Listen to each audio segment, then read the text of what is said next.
And what's the next timeline? It appears unlikely. After meeting yesterday, Pelosi said they're very far apart. In fact, after coming out, Mark Meadows said that they're going to call Democrats today on the phone rather than meeting in person to discuss whether it's worth it to continue negotiating. This was the unofficial deadline that Republicans had been talking about. They wanted to get something done, a handshake today, to try to pass it through both chambers by next week. The worst case scenario is they walk away from the table and take a little bit of time to not negotiate and see who feels the most pressure there. I don't know how long that would last, but a deal today appears less likely than them actually walking away and saying, we'll wait a little bit before we come back. Jack, thanks for the update. It will be an eventful Friday. Really, this is a key day, August 7th, not just Jobs Day, but a day where they're supposed to exit Washington to go back and begin that early part of the campaign. That may not happen. Jack Fitzpatrick of Bloomberg Government. It is an extraordinary day led by the jobs report. After that big report, as the president called it, Lawrence Kudlow of the White House with our John Farrell, always a spirited conversation. Somehow I think Mr. Farrell will bring up a stimulus, or even the plural of stimuli. This is Bloomberg. Stay with us. Futures at -19.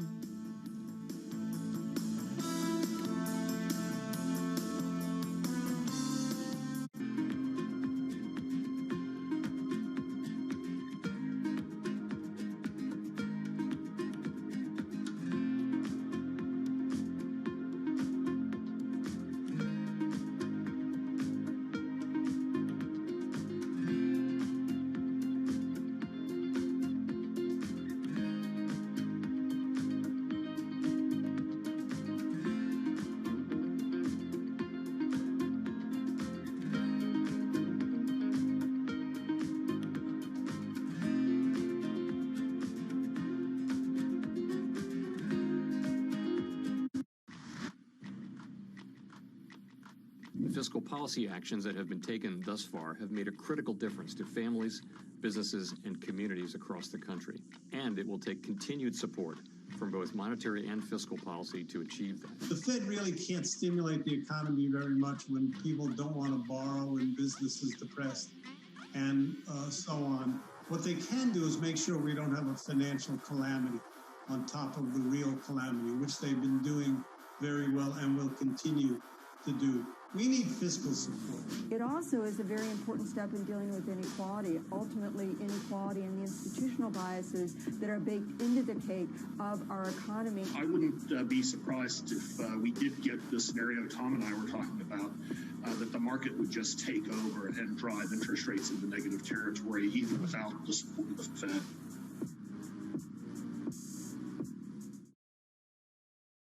Europe does, as you say, have some catching up to do on that front. So we are expecting to see a little bit of strength coming through at the start of trade. How long will it last, though? The perennial question.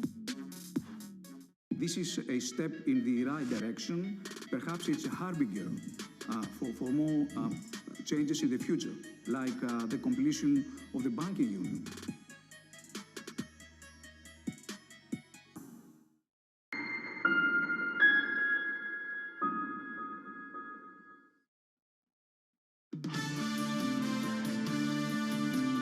Bloomberg Surveillance, good morning, everyone. Jobs Day, London and New York, lots going on, and frankly, a lot going on across Europe as well, particularly on the pandemic. There's some amazing dynamics of quarantine and who can travel there and not. Right now, it's tough to travel in Manhattan, a blackout, some of that power coming back, according to many reports, and the Twitter feed that triangulates where it is across Manhattan. We know for certain, reporting from the Upper West Side, that there's some lights back on there as well. The lights are always on at BMO Capital Markets. Jennifer Lee joins us, their senior economist right now, with wonderful granularity on where we are. Jennifer, let's look back. What did you learn on claims that helps you look at this jobs report at 8:30?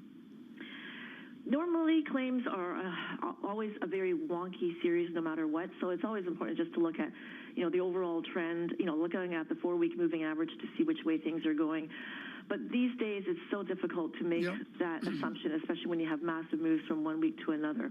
But so far, touch wood, so far is so good. At least we're heading in the right direction. Still far, far too high, but at least, baby steps, we're moving in the right direction. Let's get a little sophisticated here. In the employment reports, there is the unemployed and also genuine data on the employed. Which matters most in this report? I think there's so many moving parts going on in this report, and everyone's going to have their own favorite, thing to look at. Obviously, first thing you have to look at is it's going to be the headline. That's going to be the main market mover. But I think some of the other, and of course the revisions, because there are always going to be massive revisions. And, sometimes we forget, how we have reacted the month before, in any given month. But, of course, the revisions, the sectoral breakdown, where the gains or the losses broad-based, earnings, hours worked, participation rate, of course, the permanent job losses, that's the one thing that, the one worrying sign that everyone should be looking at. So, Jennifer, what are you expecting in terms of permanent job losses, and how quickly will we feel the full effect of them?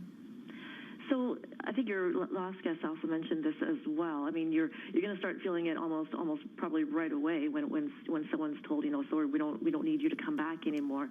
So I think the more interesting part is going to be how quickly or how easily these people who have suffered this permanent job loss will be able to find work elsewhere. So maybe it's not permanent in per se. I'm going to use my air quotes here. You can't see me but doing that, but I'm using air quotes. The permanence, it will be for some time, and then it will become another job because more demand will open up somewhere else, and then hopefully that person will have their skills to be able to be applied in another type of position.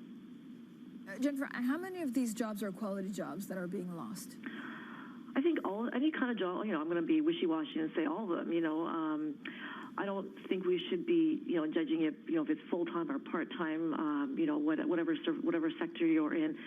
Everyone needs employment, everyone needs a paycheck, so I think they're all considered quality job. Everything adds to the economy in some way, shape, or form. So I would like to think of them as all being quality jobs. Jennifer, I love it. I got to say, Jennifer, I think it's a miracle you're on the phone and you're doing air quotes. I just think that just shows the magic of Jennifer Lee with BMO. Jennifer, the data here, we all agree, is a mess. Parse the distinction between somebody who says this is a halted recovery and somebody who says there's actually constructive momentum. How can we have those two opinions? Depends on it depends on what side you're looking at. I mean, it's difficult to say. I mean, I don't know about constructive momentum, but any momentum in either direction. But obviously, continuing to see job gains. Although I think with today's numbers, estimates are, as everyone knows, all over the map. As long as you continue to see job gains, I think no matter what, it's probably going to be a weaker figure. How weak it's going to be, we'll find out in a couple hours, of course. But as long as we continue to see the momentum moving forward, it's going to be grinding, and we know that. This is what this pandemic has caused. As long as we continue on that path to recovery, we'll be swaying off and on a little bit. But as long as we remain on the path, that's what the most, I guess, constructive momentum would be. Not so much off the jobs report, but in general, how do you set the GDP recovery out to the end of the year and across 2021. Vincent and Carmen Reinhart write in Foreign Affairs about the pandemic depression. Are we in one? A pandemic depression, that's a very strong word. This is obviously something that we have never seen or experienced before, and hopefully we never will have to again. But it's difficult. We know that the bottom was hit back in April, and then the doors swung back open in May. And as long as we don't return back to a complete shutdown or a complete lockdown, which I don't see for now happening, I think we're going to continue to see the recovery. We continue to stand by our call for roughly 5% growth this year. The first half is going to be terrible, historic for most parts of the entire world. And then, just by default, you're going to see, as things reopen again, the rebound in the second half.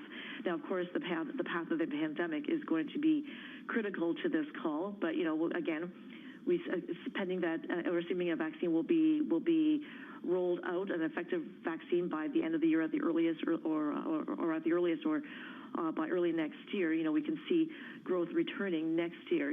How much of that growth, how strong that's going to be, remains to be seen, but we've got 4% penciled in. Jennifer, what are the couple of things that you want to see in the stimulus to make sure that, I guess, your your U.S. GDP forecasts don't fall off a cliff? Well, ideally, we would have some sort of an agreement. I mean, I can't believe we're going down to the wire again. But I don't know if I would have to say that I would hope that an agreement will be made, at the 11th, 12th hour, although we're already past this at this point, but especially given that, November is pretty close, and, there are a lot of voters out there who want to see, everyone in Washington come to some sort of agreement for the good of, the national economy. Jennifer, thanks so much. Jennifer Lee there, BMO senior economist. Now, coming up on the Open, an all-star Jobs Day lineup, Mohamed Ilarian of Allianz, Anastasia Amoroso of JP Morgan, and Bob Prince of Bridgewater Associates, as well as Rick Reeder of BlackRock. That will be in the Open with Jonathan Farrow, 9 a.m. in New York. That's 2 p.m. in London. And this is Bloomberg.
Me gustaría decirle a los empleadores que fueran más humanitarios con sus trabajadores, que les hagan valer sus derechos.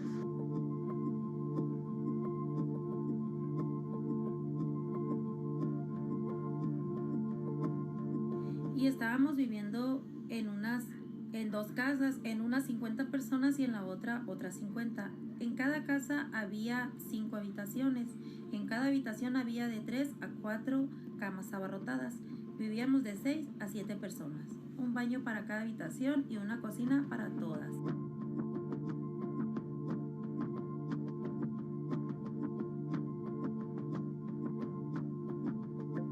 Una vez que nos atendieron en el hospital, al salir nos avisó una compañera que ya nos habían reportado a migración. Gracias a Dios ahorita de salud yo estoy muy bien, pero en lo moral no estoy muy bien, porque a causa de esta enfermedad yo perdí todo, perdí mi trabajo.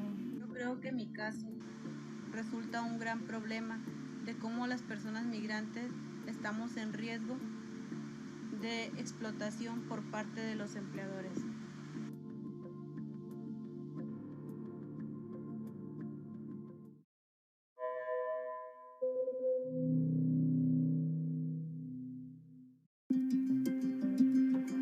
Some things you see coming, some things you don't. The trick is to be ready for anything. Pablo from Infrastructure Support is working every day to keep essential market data flowing seamlessly. We keep on, so you can keep on.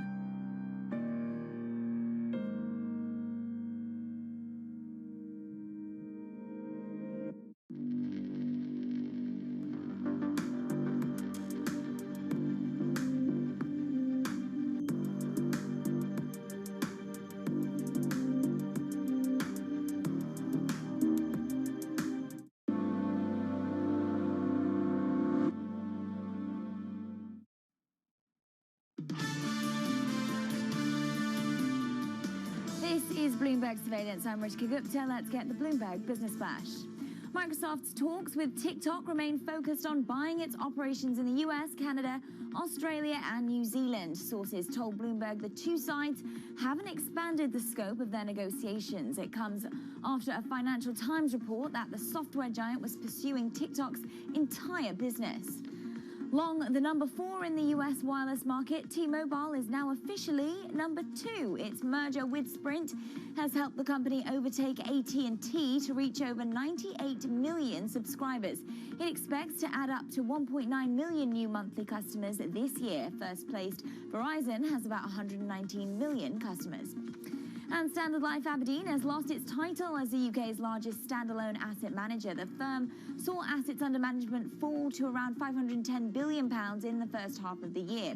That takes it below Schroders. The outflows at Standard Life Aberdeen were driven by Lloyds Bank moving a large investment mandate from the company to Schroders. And that's your Bloomberg Business Flash. Tom, Francine. Thank you so much. Now, U.S. equity futures down. Stocks here in Europe are also down. A lot of the worry comes, Tom, from, of course, the latest attack from the Trump administration on Chinese tech stocks. That seems to have stoked another round of tensions with Beijing. I'm looking at treasuries. They're up. If you look at dollar, they're rising. And you can see gold down a touch at 2,058. Strong yuan, Francine, over the last number of days, 6.96, well under the 7 level on yuan. Futures at negative 16, the VIX 23.89. I'm going to call it a jumble, really, across FX and the dollar space. Yeah, yields are lower, but it's all in all just a jumble as we go to 8:30. We're now creeping up on that 2 hours away. The other thing I would look at this morning is the set of news stories. Here in New York City, there is a power outage. We're not going to blame that on this or blame that on then. I don't think you can blame it right now on the tropical storm. I don't see that within the zeitgeist of the reporting from Bloomberg News. But the very certain issue is across New York this morning, there will be subway delays. Of course, they're powered by electricity. Some of them are running, but many aren't. Really think about that as you plan your day out ahead. In the Sunrise, New York City with a major power outage earlier, and some of the power still coming on, some of the power returning here, so I don't want to overplay it this morning. I will overplay the fact that we have wonderful conversation ahead on the jobs report. Mr. Kudlow will attend with Mr. Farrow later on, the Secretary of Labor, on the state of the American job economy. Stay with us. This is Bloomberg.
Some things you see coming, some things you don't.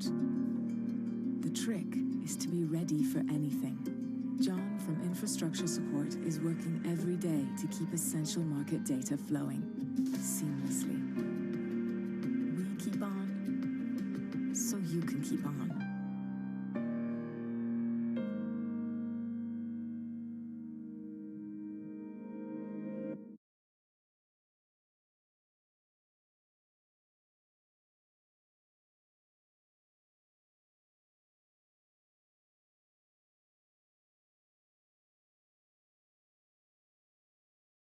This is a market that, over the past few weeks, has made it clear it wants to go higher. It got a little spooked by the idea that geopolitical tensions are rising.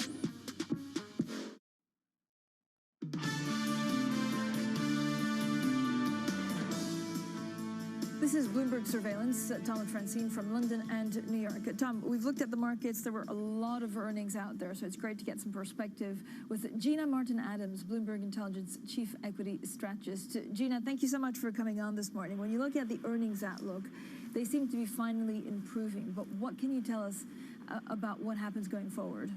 Yeah, it's been a really interesting earnings season. Thanks again for having me on, Francine. But what we found in the second quarter is we were certainly overestimating the impact of the virus and the economic slowdown on companies. I think analysts had forecast for the shutdowns to last a little bit longer. The result is companies are coming in with an EPS decline year over year of about 35% instead of the 42% anticipated. We still, of course, have a few companies left to go.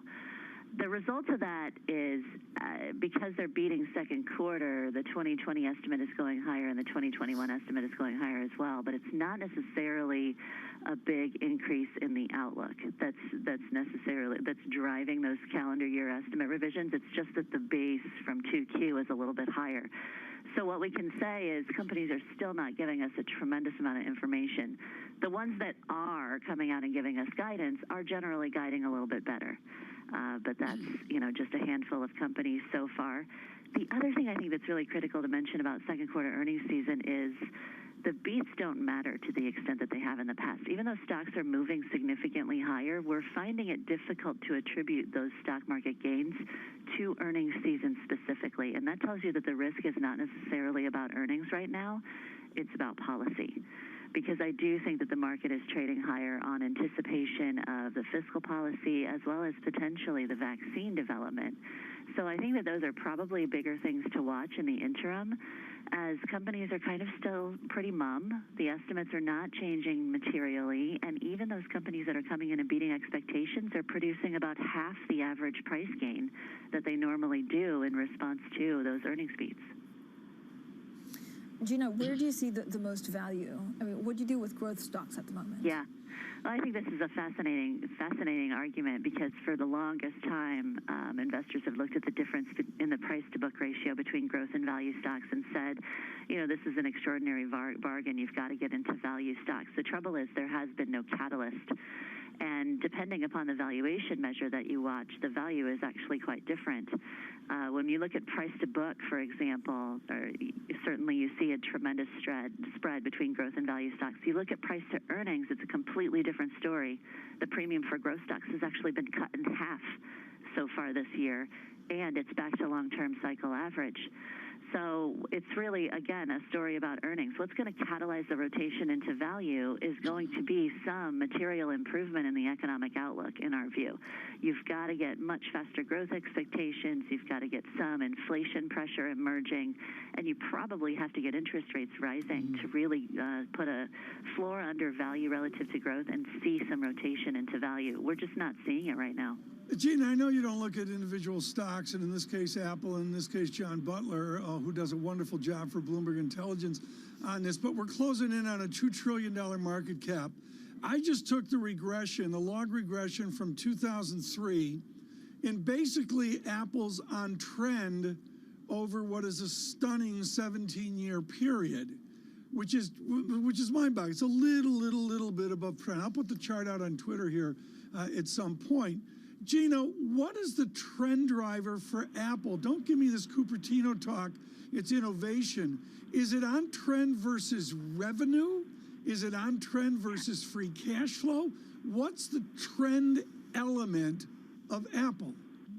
All of the FAMIG stocks, so Facebook, Apple, Amazon, Microsoft, and Alphabet, it's all about revenue growth. And it has been for years and years. If you just plot price appreciation and market cap concentration of these names relative to their revenue growth rates in comparison to the rest of the index, you have a very, very strong correlation. At some point, you anticipate that their revenue growth slows, and their revenue growth has generally been slowing down relative to the rapid pace of revenue growth that they experienced earlier this decade. However, their relative revenue growth has not. And I think that that's the important story of 2020 is these are the revenue stalwarts in the index. They're actually producing growth in an environment where growth is extremely scarce. Folks, what you just heard there from Ms. Martin Adams is absolutely profound. It's not Apple relative to where it was X number of years ago. It's Apple and the rest of them relative to other sectors, other big companies, identifiable companies. What's the trend out 1 year, Gina? Do you see revenue growth sustaining across the S&P 500? Yeah, this is a great question. What we find is overall the S&P 500 revenue growth line is falling about 4.2% this year. It's expected to bounce back roughly the same into 2021. What's interesting about the migration of estimates is even though tech earnings will stay very high, tech revenue growth will stay very high, the big 5 tech companies that I mentioned are expected to be stable and strong.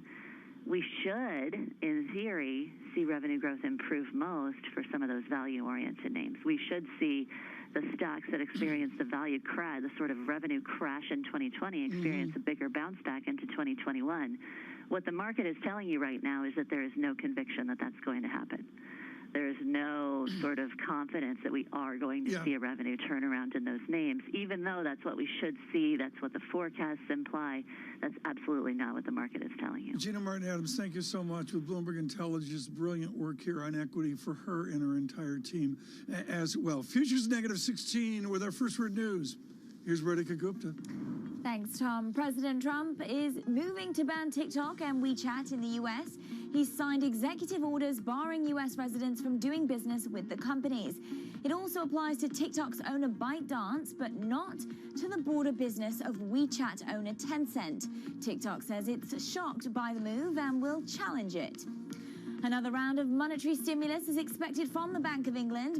Policymakers yesterday said the hit from the coronavirus was shallower than they initially thought, but that upbeat assessment was lost on the markets, driving the doubt, an expectation for more flare-ups of the virus, and a messy Brexit. Governor Andrew Bailey says he's ready to support the economy as necessary. And there are still hopes for a speedy economic recovery in Germany. A rebound in manufacturing is starting to catch up with the services sector. Industrial output gained nearly 9% in June. That follows on from figures yesterday that showed factory demand is rising. It suggests Europe's largest economy may bounce back more quickly than its neighbors. Global news 24 hours a day on air and at Bloomberg Quick Take, powered by more than 2,700 journalists and analysts in more than 120 countries. I'm Radhika Gupta. This is Bloomberg. Francine, Tom. Thank you so much, Radhika. Now, up next, we speak with Edmund Phelps, Nobel laureate and director for the Center on Capitalism on Society. We talk about jobs and GDP. This is Bloomberg.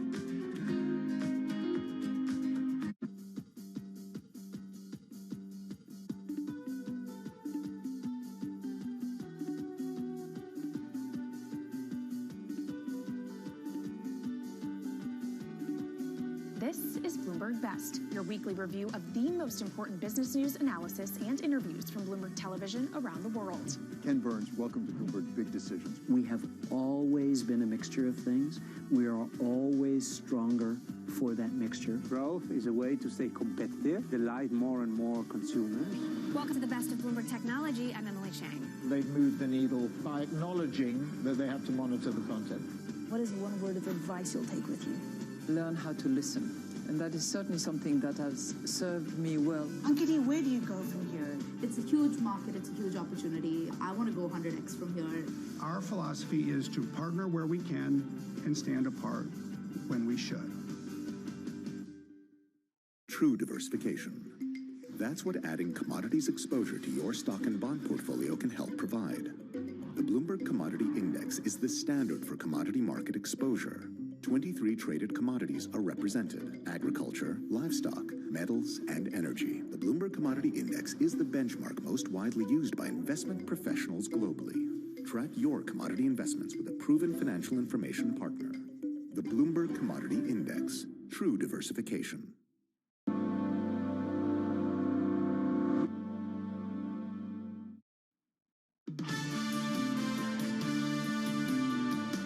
Bloomberg Surveillance. Good morning, everyone. We are thrilled you're with us today. Francine Lacroix in London. I'm Tom Keene in New York. The news flow is extraordinary, and of course, we're focused on market economics today and what we'll see at 8:30. Right now, we digress. Edmund Phelps is a laureate of Columbia out of Amherst College originally. Ned Phelps has defined so much of the way we speak and the way we think in economics. This was beaten into him by James Tobin and Thomas Schelling at Yale University a few years ago.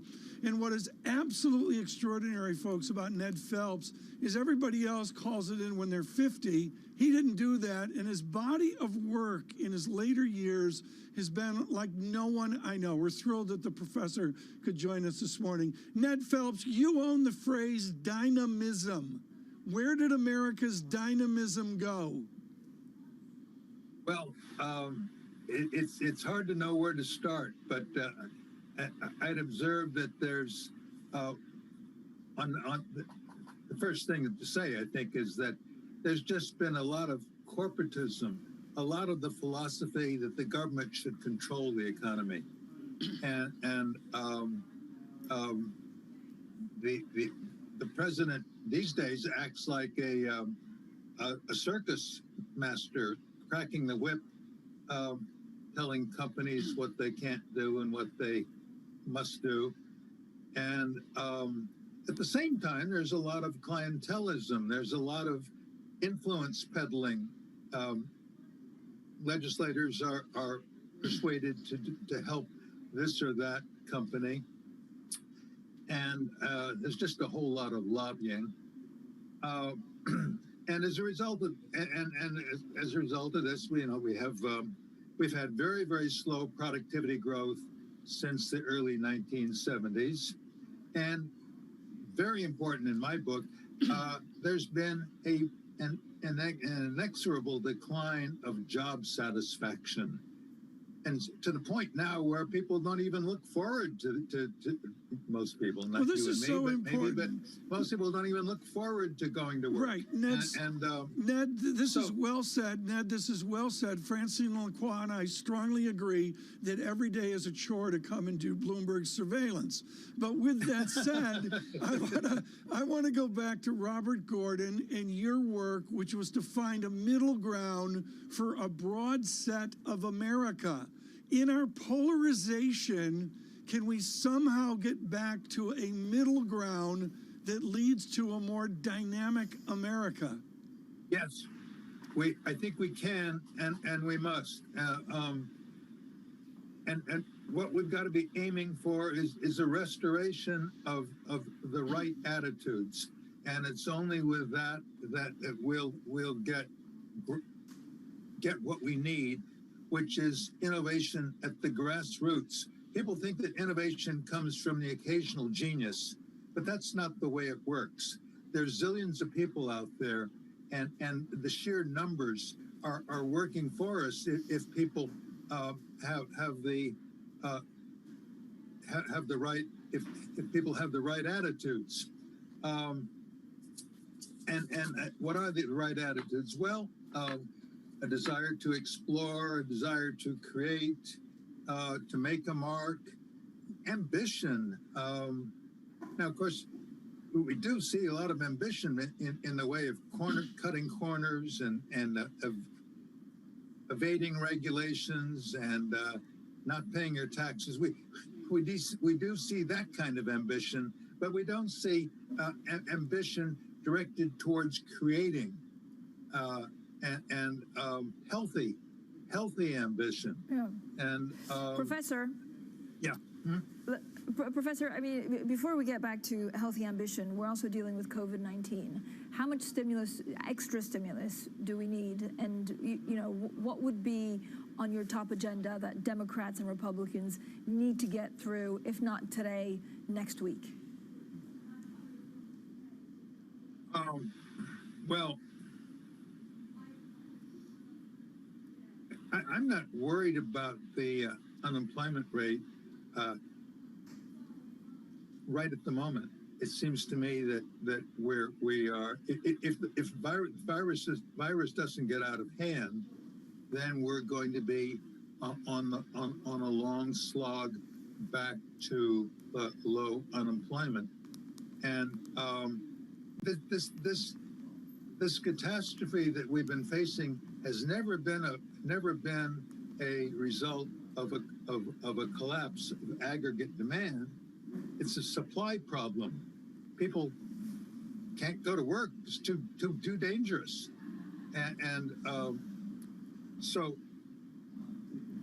we can only get back to a low unemployment as the virus gets down to a low level, and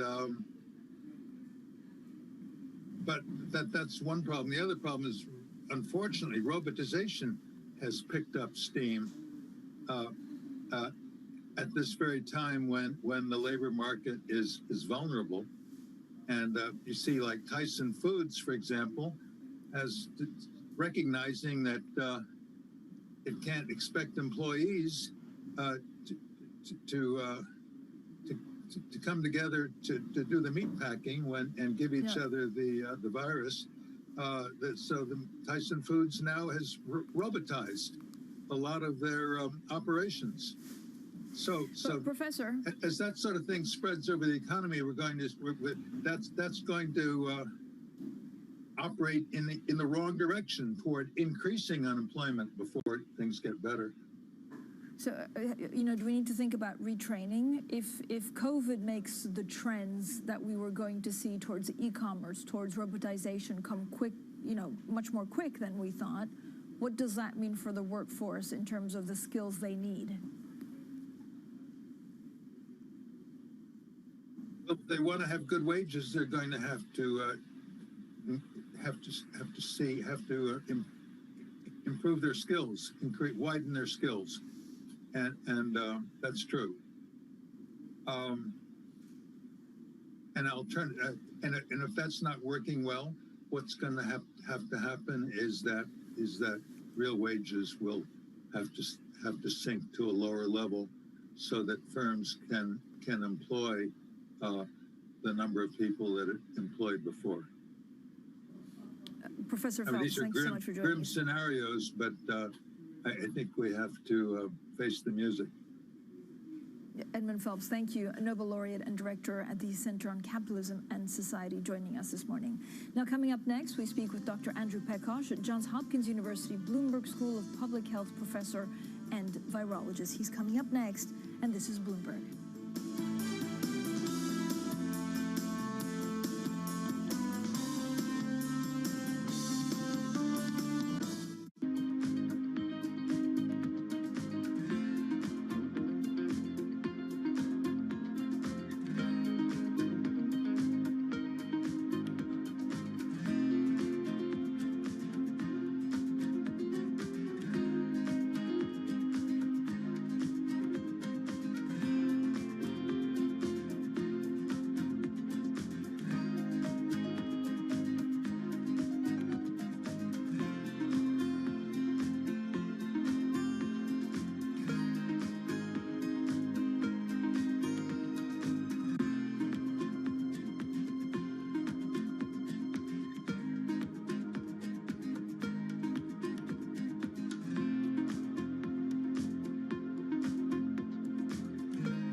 has been interrupted. Uninterrupted service is peace of mind. Juzi from customer support is responding to a 500% increase in daily call volume, no matter what.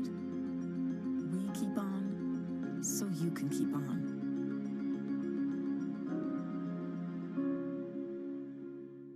Give you a sense of the real-time action, the 10-year yield tumbling now 11 basis points, so continuing in this knee-jerk risk-off feel.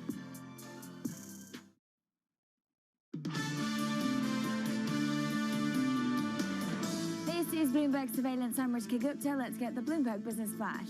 For the first time, Uber made more money delivering food than it did from transporting people, but that failed to offset a steep decline in ridership. Quarterly sales fell 29%, ending a decade of growth for the ride-hailing giant. But the company is maintaining its goal of turning adjusted quarterly profit by the end of next year.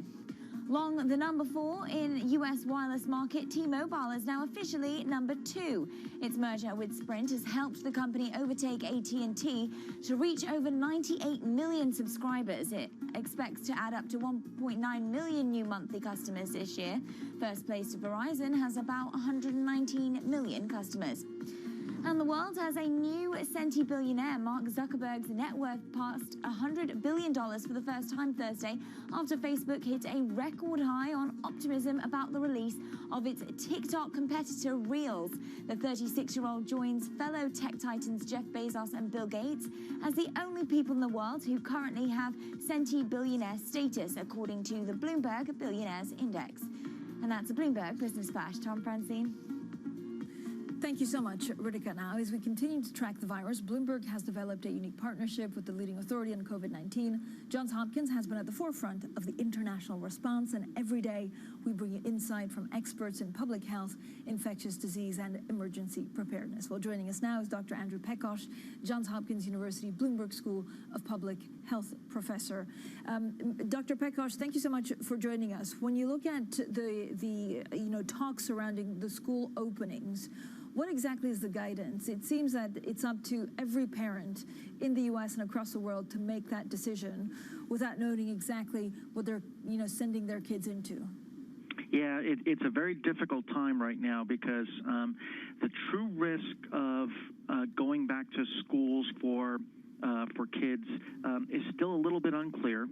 One thing that's certain, though, is that it's very difficult to send kids back to school if you've got a high level of transmission of the virus in the community, because essentially a school is exactly the type of environment you want to avoid if there's large amounts of transmission in the community.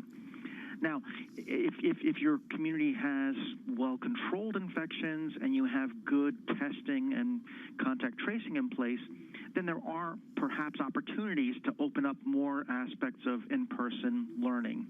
So I think one of the confusing things becomes the fact that it really is dictated by local conditions. And so there will be some differences across the states, across the country, in terms of how schools are being reopened.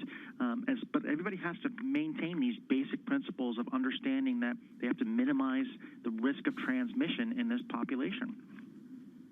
But Andrew, from what you're hearing, are the schools that have decided to reopen taking appropriate social distancing measures?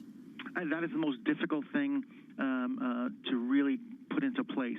And again, there's a spectrum of responses or plans that are being put in place with different schools. Certainly some schools are trying to mix online with in-person learning by limiting the number of students that are coming in, limiting the number of days students are coming in. Those approaches seem to make sense, again, particularly if the virus is present at low levels. I think it's difficult in any situation to justify going back to what we saw last year in terms of schools and going back to full classrooms and everybody showing up at the same time and on every day. Because, again, those are the scenarios that there's really no place in the country that is controlling the virus well enough to allow those types of activities to resume. How critical are phase 3 trials that are starting on these vaccine candidates? Yeah, incredibly important point. So there are a number of phase 3 trials that are starting with vaccine candidates. This week there was also a phase 3 trial that was started with something called monoclonal antibody therapy. That's where you specifically just give people antibodies that neutralize the virus with the hope that they will then improve in terms of their disease progression. These are incredibly important studies because these will not only give us a better idea of any kind of adverse or safety issues that are coming along with the vaccine candidates, but they're also going to look for vaccine efficacy, meaning they're going to keep track of the people that have been vaccinated and see how many of them actually get COVID-19 compared to a control group. And so that's going to be the most critical answer, because up until now, we've been showing that these vaccines induce good immune responses. They seem to be lasting for several weeks, but we haven't had that gold standard of, does the vaccine protect you from disease? And that's what these phase 3 trials are going to give us. Wonderful. Thank you so much for joining us. Andrew Pekosh there of Johns Hopkins. And be sure to check out VR US Go on the Bloomberg for the latest information. You can also tune in every day for exclusive conversations with Johns Hopkins experts for an inside look at battling COVID-19. Goldman out, recording an added second quarter provision. This is on, of course, what they decided with Malaysia on the 1MDB fund. That provision in the second quarter is just over $2 billion. Coming up, Lawrence Kudlow will in conversation with our Jonathan Farrow. This is Bloomberg.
investment bank merger is something we have been discussing actually for months. This is not a cost exercise. There will be some cost benefits, but it's really about having one underwriting business, to have one investment bank globally, one equities business.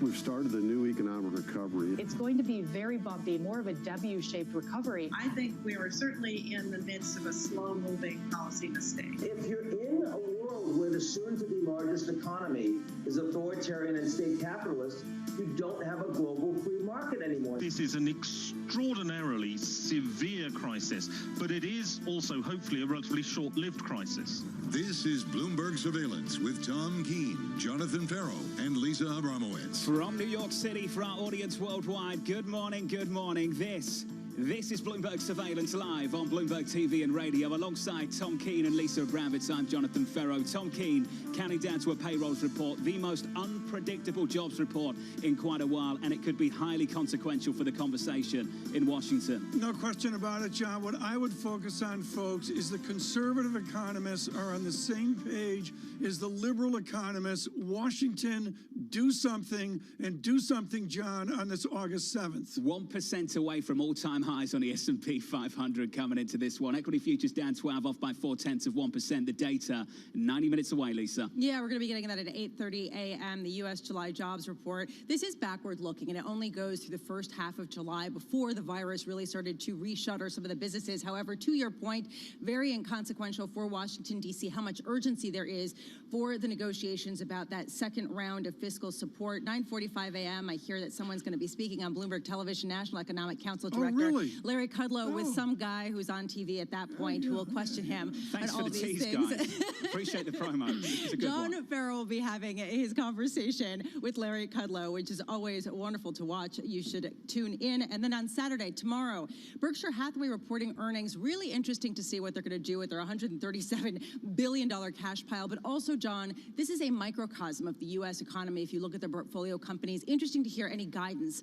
about how some of them are weathering through this period. What a 24 hours ahead. Let's get to the price action this Friday morning. Shaping up as follows in the bond market ahead of that payrolls report. Treasury yields come in not even a basis point to 0.528%. In the FX market, dollar strength across the board in G10. Euro dollar down to 118.19. We're down 0.5% there. And Tom, have you picked up on the correlation? It's an equity market that's on a 5-day winning streak on the S&P 500. Equities up and zero urgency in Washington to get something done. If that equity market looked different, Tom, do you think the urgency displayed in Washington might look different too? Well said. It would definitely look different at the White House. There is a tangible history that the president watches the stock market. I'm not sure the Congress does, but the inequalities here, John, what we're going to focus on, folks, in all these conversations today, including John Farrow's conversation with Lawrence Kudlow later, is the inequalities that have happened in this pandemic, and what the inequalities will be clear, John, within the jobs report. Let's start the conversation with Subhadra Rajappa, shall we? Societe Generale's head of U.S. rate strategy. Subhadra, I'll start with a simple one, an easy one. What are you looking for in the payrolls report at 8:30 Eastern? Our consensus forecasts, our forecasts are a little above consensus at around 2.6 million. But there's a huge variance, as you know, between the numbers that you're getting from economists, anywhere between down 600,000 to over 3 million. So really, I don't know if the consensus numbers really, are something we should be focused on. It's the actual number that I think ultimately matters, because we could see some very strong deviations on either side of consensus, which is around 1.5 million.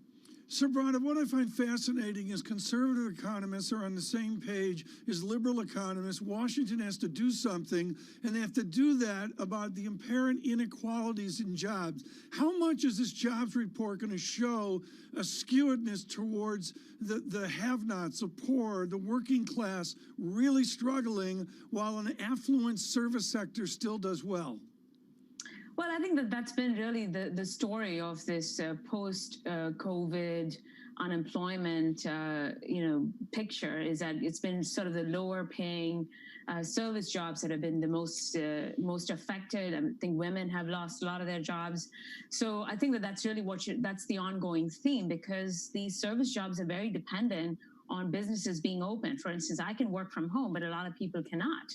So that inequity, I think, is going to be really the highlight of the report today as well. Subhadra, how do bond investors trade this? Very cautiously. You're seeing a very, very sort of skittish bond market heading into payrolls today. 10-year Treasury yields are near the lows for the day, for the year, I should say. And really, what you're seeing is sort of the bond market, especially concerned about downside risks. I think in some respects, if you get a good number today, then the bond market's going to likely shrug off the good data. But then if you get a bad number, there's a potential that we could break through the 50 basis points threshold that we've been holding in 10-year Treasury yields and perhaps head even lower from here. So you think there's an asymmetric balance of risks around the 10-year right now, Subhadra? Absolutely. Even at the lows, I think that the risks are somewhat asymmetric, given the fact that you've seen this tremendous rally in risky assets, and then bonds are at or near historic lows. But only, there's not really that much it's not going to take a lot for us to break through 50 and go even lower from here. Talk me through what you're talking about with your clients with regards to replacing treasuries in the portfolio, because so many people have brought that up on this program over the last several weeks. Treasury replacement, the inverse correlation to risk assets, where to be, where not to be. What's the answer right now? Well, I think that's a huge concern, right? Because I think in the last, I'd say, 4 to 6 weeks, the place to be has been in real assets. People have been buying tips, gold, safe haven currencies like the yen. And you're really running out of options. At some point, there's not going to be a hedge that's available. Where do we go from here? Do we go from negative 1% in 10-year real yields to negative 2%? I just don't see this as being a forever trade in bonds. At some point, inflation expectations are going to get completely out of line with realized inflation. I mean, realized inflation is around 1.2% right now, and inflation expectations are already pricing at around 160. Because this is a core observation, and folks, I mean, John didn't slide in until 6:49 this morning, Lisa, so he probably missed Steve Major of HSBC. But Subhadra, this is a really important issue. John writing at Breen, Steve Major, HSBC, are saying it's not the real yields are residual, and you have to look at the inflation expectation dynamic versus the nominal yield. Is a surprise for the rest of the year that inflation expectations come in and that they're reduced? Well, I think that that's really the key risk, because a lot of it is already baked into the market pricing for inflation expectations. You're looking at 160, like I said, in 10-year break-evens. The risk is that if we do see weak data in the third quarter, that we see a reversal in this trend, lower inflation expectations, perhaps lower gold prices as well. So that I think is the key risk. I just don't know how you can actually just ignore the messaging that you're getting from real yields, which is what a lot of economists are saying, because then why even track it? I mean, there has to be some information value for trading tips. So I'm just not in the camp that would sort of ignore the messaging you're getting from real yields. So, Subhadra, we track real yields because it's the name of a TV program. Subhadra's familiar. I can tell you. I should prefer to be on that show than this one, wouldn't you, Subhadra? Oh, don't answer. John, jump in here with something smart. John, help me here. Jump in here with real yields. I think you're referring to what Steve Major and HSBC had to say about an hour ago. I was here. I was listening. And I spoke to him a week ago too, Tom. Subhadra, he's basically saying that they can go a whole lot lower. There isn't a limit here, and they've been deeply negative over in Europe, so why can't they go further into negative territory here in the United States? Does that not resonate with you, Subhadra? No, because if you think about it, at some point, you're going to have to look at where inflation expectations are, which is really what the market's ultimately focused on. And inflation expectations can't continue to rise. And even if it does, let's say we get to 2.5% inflation expectations, those have to gel. I mean, the Fed looks at it not alone. It looks at it in conjunction with growth. If we see 0.5% growth per quarter and inflation expectations are at 2.5%, that's not necessarily a good thing. That's not something the Fed wants to see. They want to see a rise in inflation expectations in conjunction with the rise in growth. So, yes, you can think of real yields perhaps as a residual, but there's only this, this low that real yields can go before things start getting a little out of whack. Well, things arguably are out of whack. Some people would argue already. There is the question of Fed buying, though, of bonds, and a lot of people expecting them to continue to accelerate bond purchases as the U.S. sells a record amount of treasuries. How crucial is this? How much do you expect the Fed to absorb in order to keep rates low, even as inflation expectations tick up? So I think what you're going to see at the September meeting, or even shortly thereafter, is the Fed sort of positioning to sort of increase the average maturity of its SOMA portfolio. If you look at the Treasury refunding announcement that came out earlier this week, the Treasury is issuing a tremendous amounts of in the long end. So just by way of context, the inaugural 20-year issue was supposed to be a size of 11 to 13 billion. That was the sort of the recommended size from the Treasury Advisory Committee. And now we're looking at the 20-year around close to 30 billion per issue by the end of the year. So there's going to be a lot of long end issuance, and the Fed is probably going to announce that it's going to try to increase the average maturity of the SOMA portfolio, i.e. buy more in the long end to keep a lid on how high long end yields can go. Subhadra, fantastic to catch up with you, as always, especially on Payrolls Friday morning. Subhadra Rajapi there of SocGen. Tom, let's get to the estimates, shall we?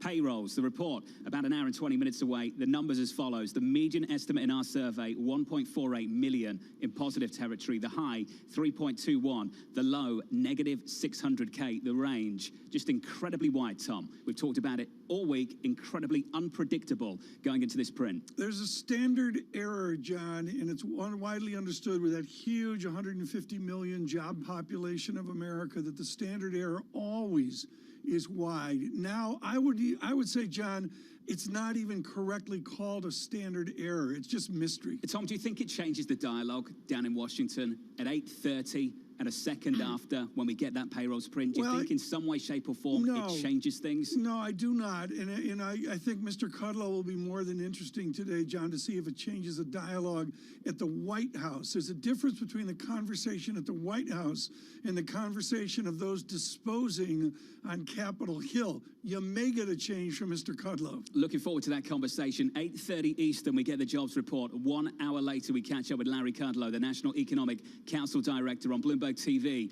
and on Bloomberg Radio. From New York City this morning, good morning. Heard on Bloomberg Radio, seen on Bloomberg TV. This is Bloomberg Surveillance. With the First Word News, I'm Rishika Gupta. All eyes are on this morning's upcoming jobs report. After a surge in coronavirus cases across the U.S., all signs point to a slowdown in job gains last month.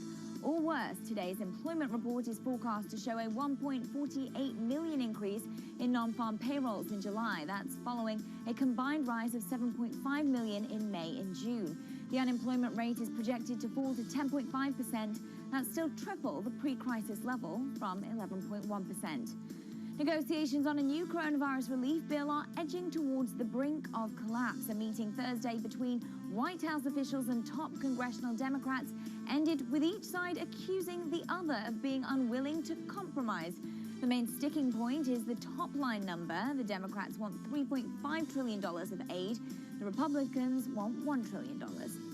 And TikTok says it is shocked by President Trump's executive order barring Americans from doing business with the company and is vowing to challenge the order. And shares of WeChat's owner, China's Tencent holdings, tumbled on the news. Shares fell as much as 10% in morning trading and sliced almost $70 billion from the company's market value.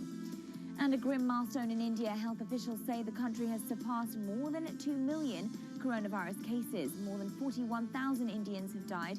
The spike comes as community health volunteers went on strike, complaining they were ill-equipped to respond to the wave of infections in rural areas. Switzerland has struck a deal with Moderna to supply the country with 4.5 million doses of a COVID-19 vaccine if the U.S. biotech firm successfully develops one. Global news 24 hours a day on air and on Bloomberg Quick Take, powered by more than 2,700 journalists and analysts in more than 120 countries. I'm Rishika Gupta. This is Bloomberg.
The fiscal policy actions that have been taken thus far have made a critical difference to families, businesses, and communities across the country, and it will take continued support from both monetary and fiscal policy to achieve that. The Fed really can't stimulate the economy very much when people don't want to borrow and business is depressed and so on. What they can do is make sure we don't have a financial calamity on top of the real calamity, which they've been doing very well and will continue to do. We need fiscal support. It also is a very important step in dealing with inequality. Ultimately, inequality and the institutional biases that are baked into the cake of our economy. I wouldn't be surprised if we did get the scenario Tom and I were talking about, that the market would just take over and drive interest rates into negative territory, even without the support of the Fed.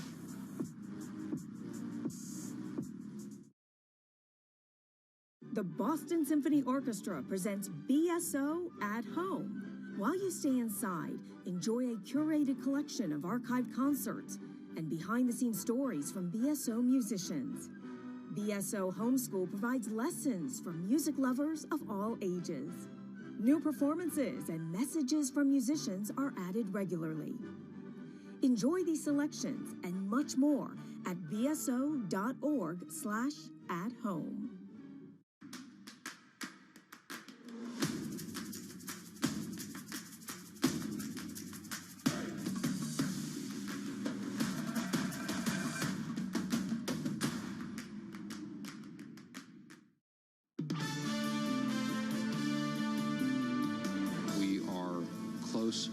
To a compromised position on, but I think there's a handful of very big issues that we are still very far apart. Not enough money for food, nothing for housing in terms of rentals.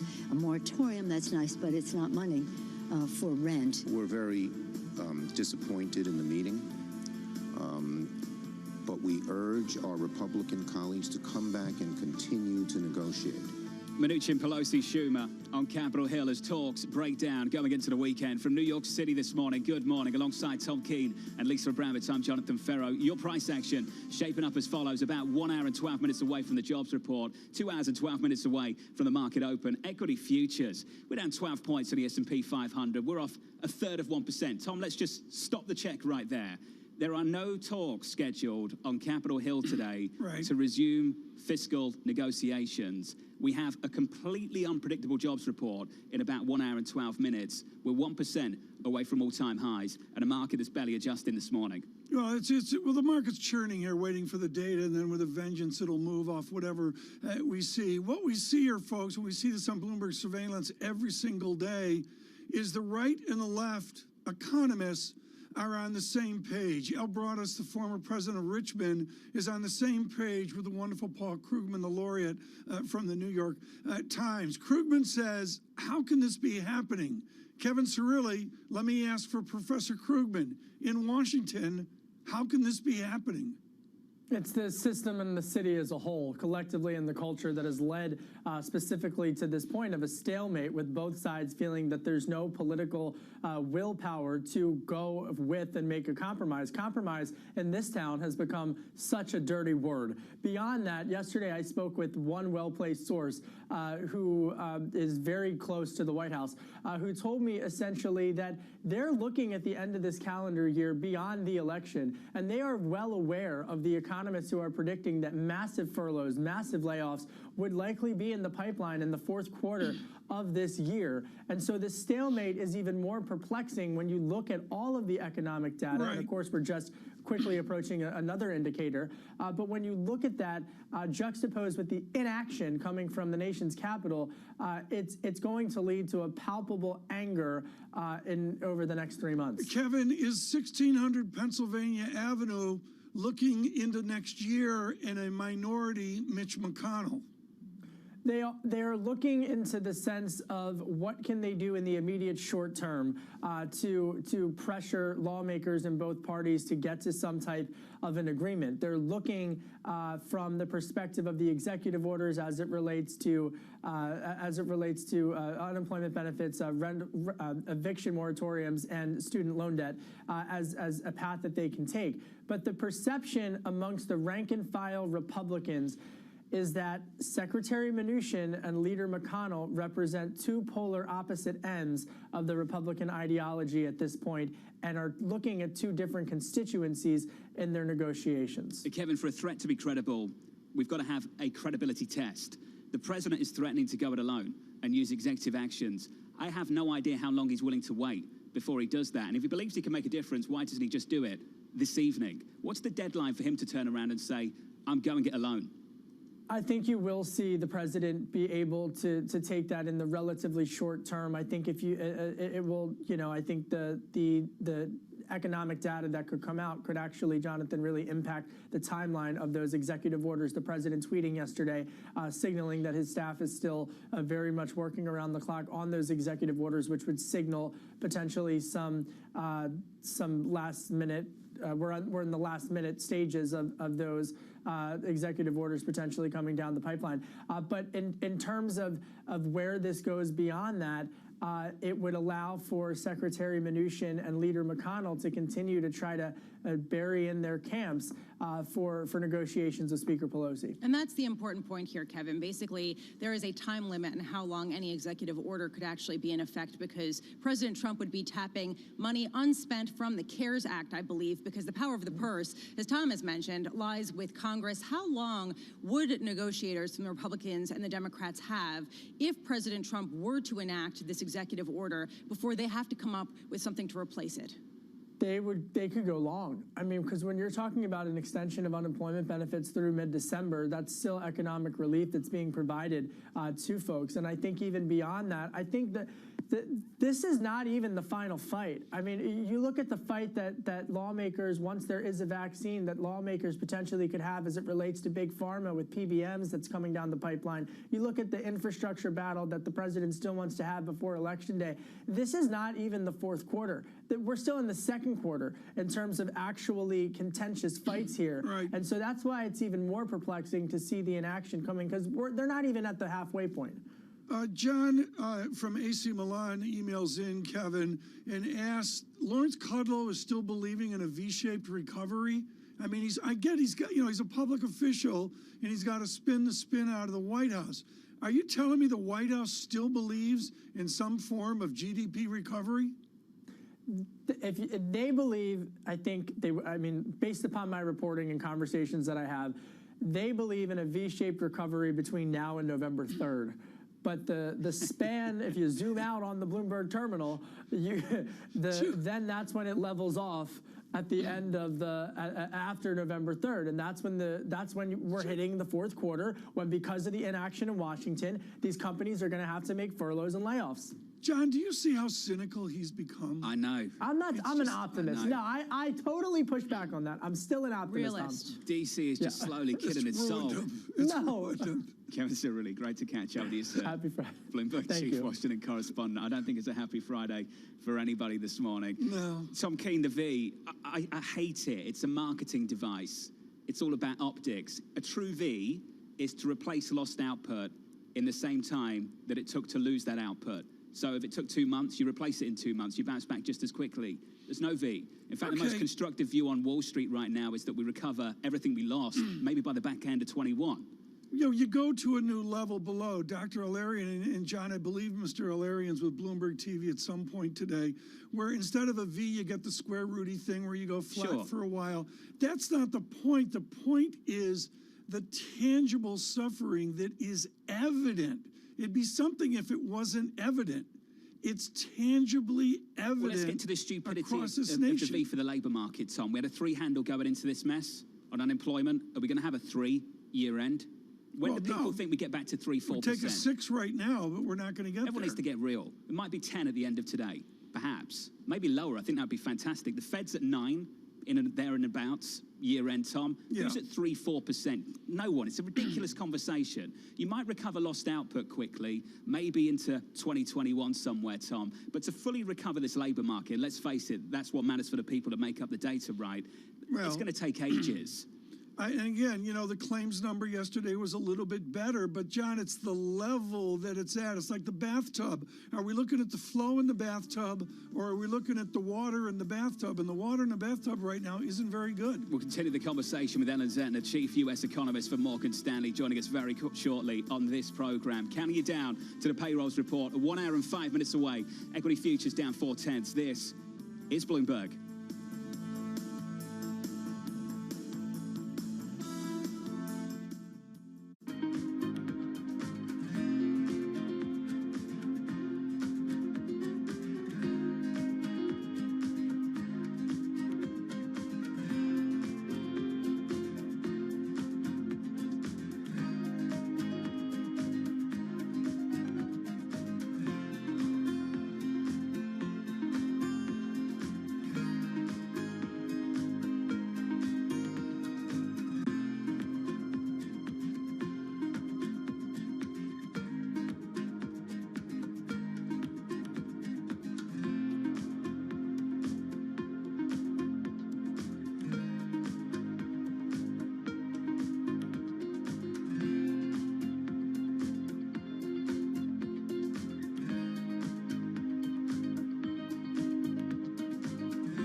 This is Bloomberg Best, your weekly review of the most important business news, analysis, and interviews from Bloomberg Television around the world. Ken Burns, welcome to Bloomberg Big Decisions. We have always been a mixture of things. We are always stronger for that mixture. Growth is a way to stay competitive, delight more and more consumers. Welcome to the Best of Bloomberg Technology. I'm Emily Chang. They've moved the needle by acknowledging that they have to monitor the content. What is one word of advice you'll take with you? Learn how to listen. And that is certainly something that has served me well. Ankiti, where do you go from here? It's a huge market. It's a huge opportunity. I want to go 100x from here. Our philosophy is to partner where we can and stand apart when we should. Some things you see coming. Some things you don't. The trick is to be ready for anything. Pablo from Infrastructure Support is working every day to keep essential market data flowing seamlessly. We keep on, so you can keep on.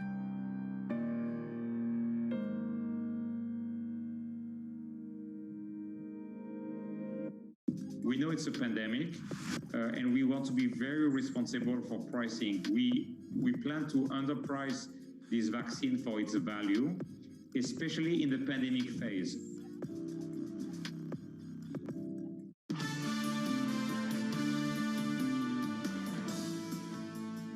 Payroll 60 minutes away in New York City. Here's the price action for you in the equity market on the S&P 500. We're down 12 on the S&P. We're negative a third of 1%. A little bit of risk aversion here, not much though. In the bond market, unchanged 0.53% is your yield on a 10-year. Dollar strength against everything in G10. Euro dollar down to 118.17. Though Tom Keane, as you describe, it's the churn, the quiet, the calm maybe before the storm at 8:30 Eastern. There's no question about that. It's a very typical churn, but this is not a normal jobs report.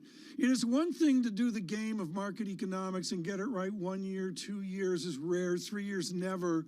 And then there's Ellen Zentner of Morgan Stanley. She has taken the Lawrence Klein Award a few years ago for forecasting, and she's doing it again in 2020 with amazing prescience at Morgan Stanley. We get a briefing from Ellen Zentner this morning. Ellen, I want to look at the broader, bigger view now. Link the urgency of this stimulus into what we'll see at 8:30 this morning.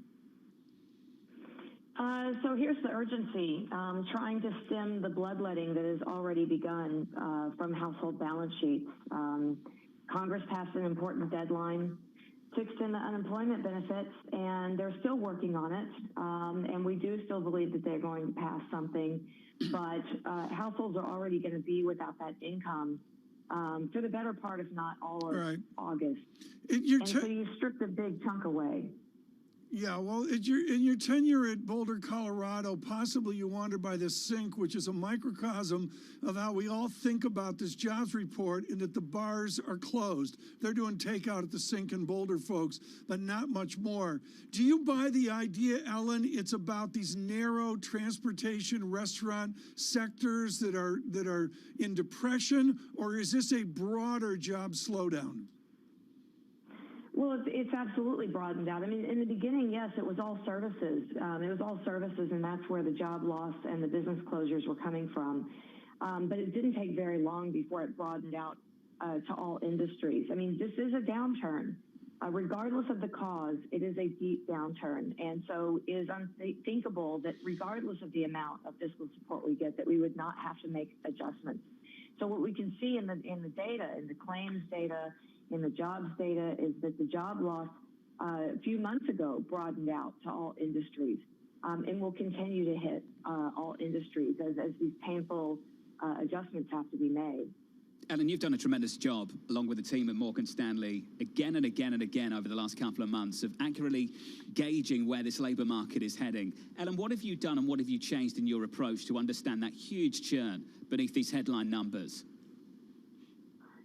So we've done something that we had to do after the global financial crisis back in 2008, 2009. We threw the models out the window. You know, a standard model for predicting jobs works when things are relatively stable, when things are acting in a relatively predictable way. You can't use a model for this. You've got to try to do a lot of subjective thinking around how many people could have come back, how many people separated, how many people went straight from employment to directly out of the labor market. What are we hearing about business closures? And try to wrap it all together and beat it into something that looks like a forecast, and hope that your standard error is less than a few million. Well, let's apply that so far that's been working Ellen, well. if we can. Yeah. Change non-farm payrolls, for instance, the change you're expecting versus the change in private payrolls. Use today as a case study. What's the approach like today? So today, you know, headline payrolls we think is going to come in around 2 million. Now that compares with consensus around 1.5 million. So, okay, if you just look at that number only, you say, okay, we're more optimistic on job growth in July than consensus. But you look at private payrolls, where we're expecting only 800,000 compared with 1.35 or so million for consensus. And it would tell you that we're much more sour on job growth in July than consensus. But why is there that huge gap? It's because there's about 1.2 million artificial numbers in there that's been inflated because teachers left early. So it's these kinds of statistical distortions. If you're all about getting the numbers right, it's about measuring those statistical distortions right.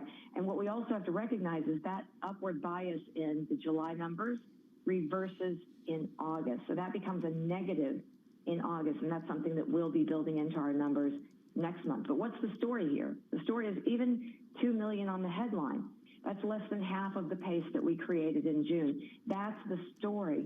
Job growth will continue, but slow from here. Improvements in the unemployment rate will get harder and harder to come by as we've already digested the biggest chunks of labor coming back as the economy was opening up. Ellen, I'm glad you went there. The narrative being that there is improvement. It is slow, but it's the pace, it's the direction that we're looking at. The fact that we are seeing improvement right now, the unemployment rate heading into this report, 11.1%. You're expecting it to come down to 10.2%, which actually seems like a pretty big gain.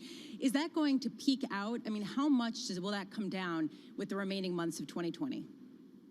Yeah, it's a good question, Lisa. I mean, we've had these big drops each month, but pretty much very sticky going forward. And by the end of the year, we have the unemployment rate just barely below 10%. So very sticky from here forward.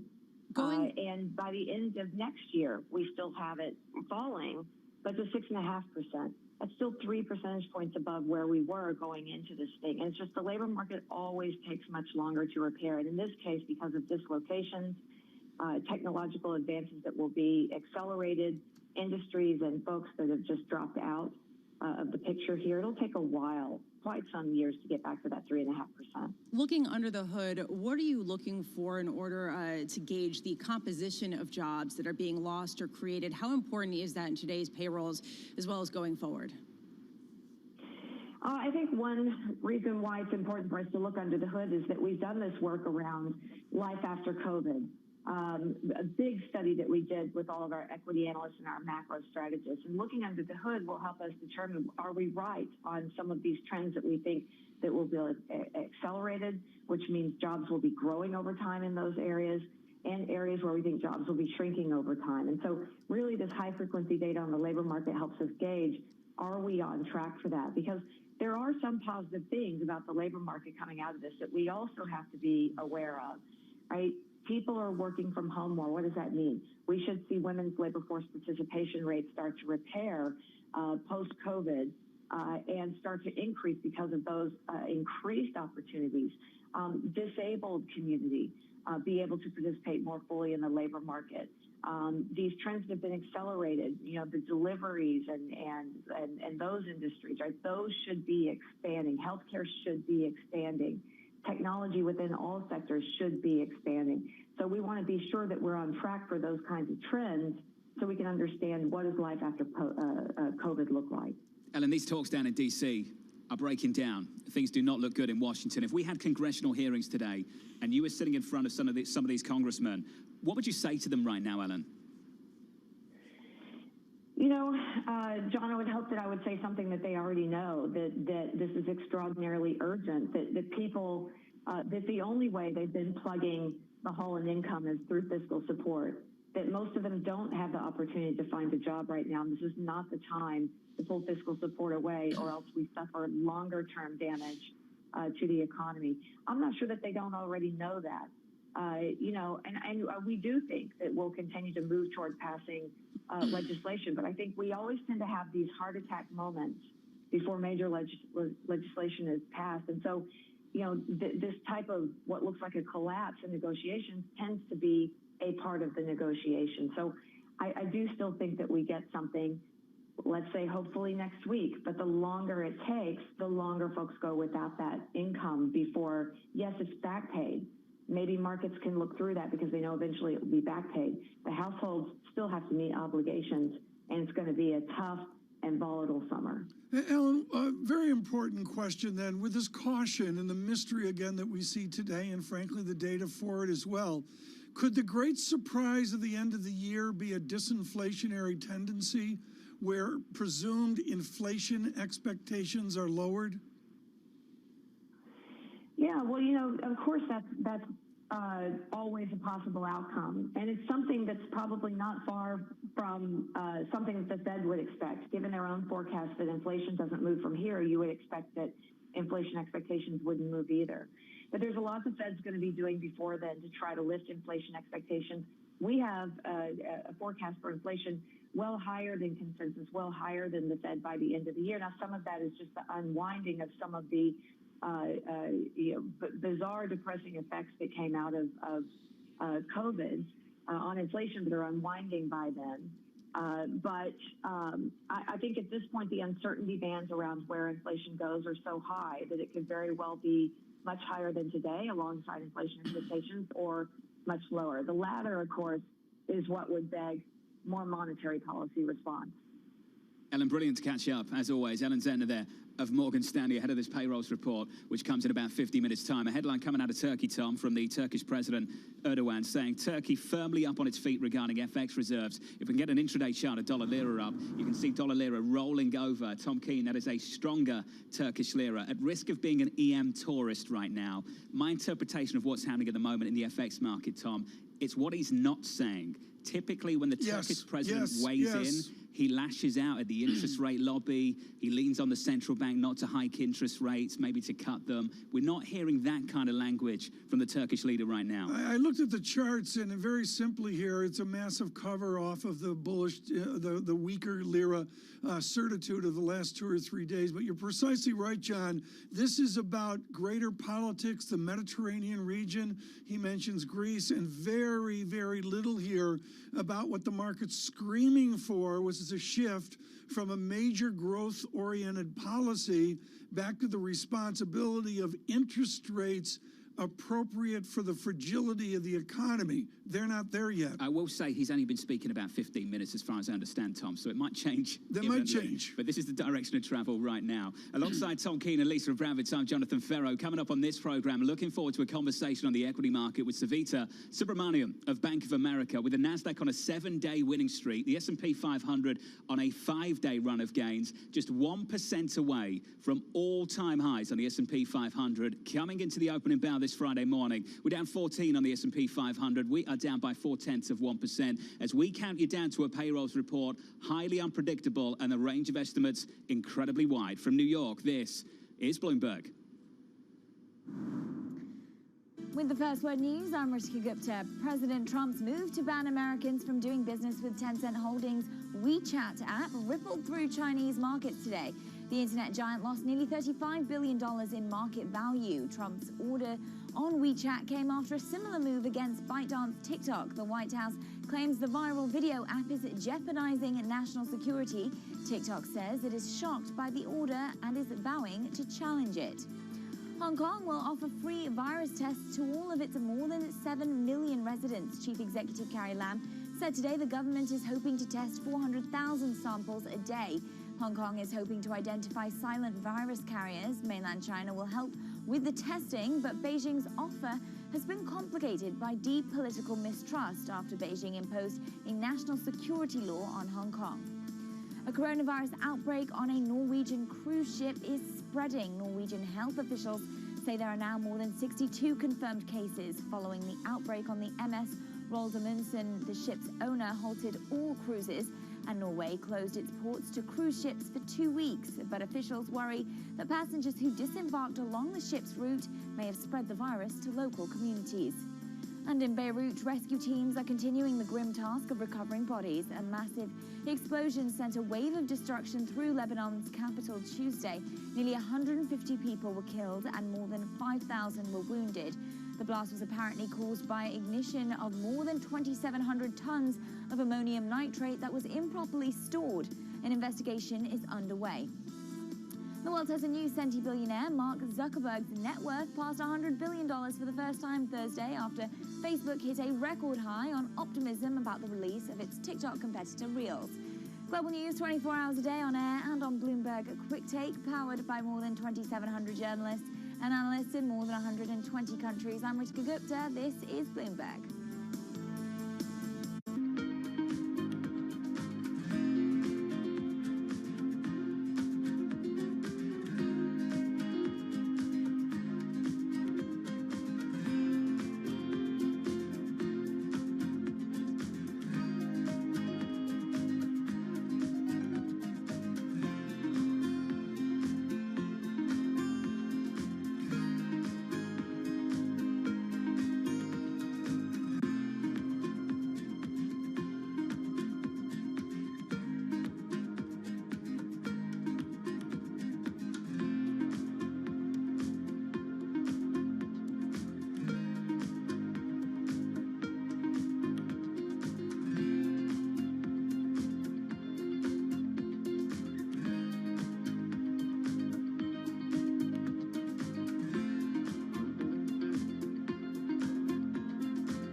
sometimes you don't. The trick is to be ready for anything. John from Infrastructure Support is working every day to keep essential market data flowing seamlessly. We keep on, so you can keep on.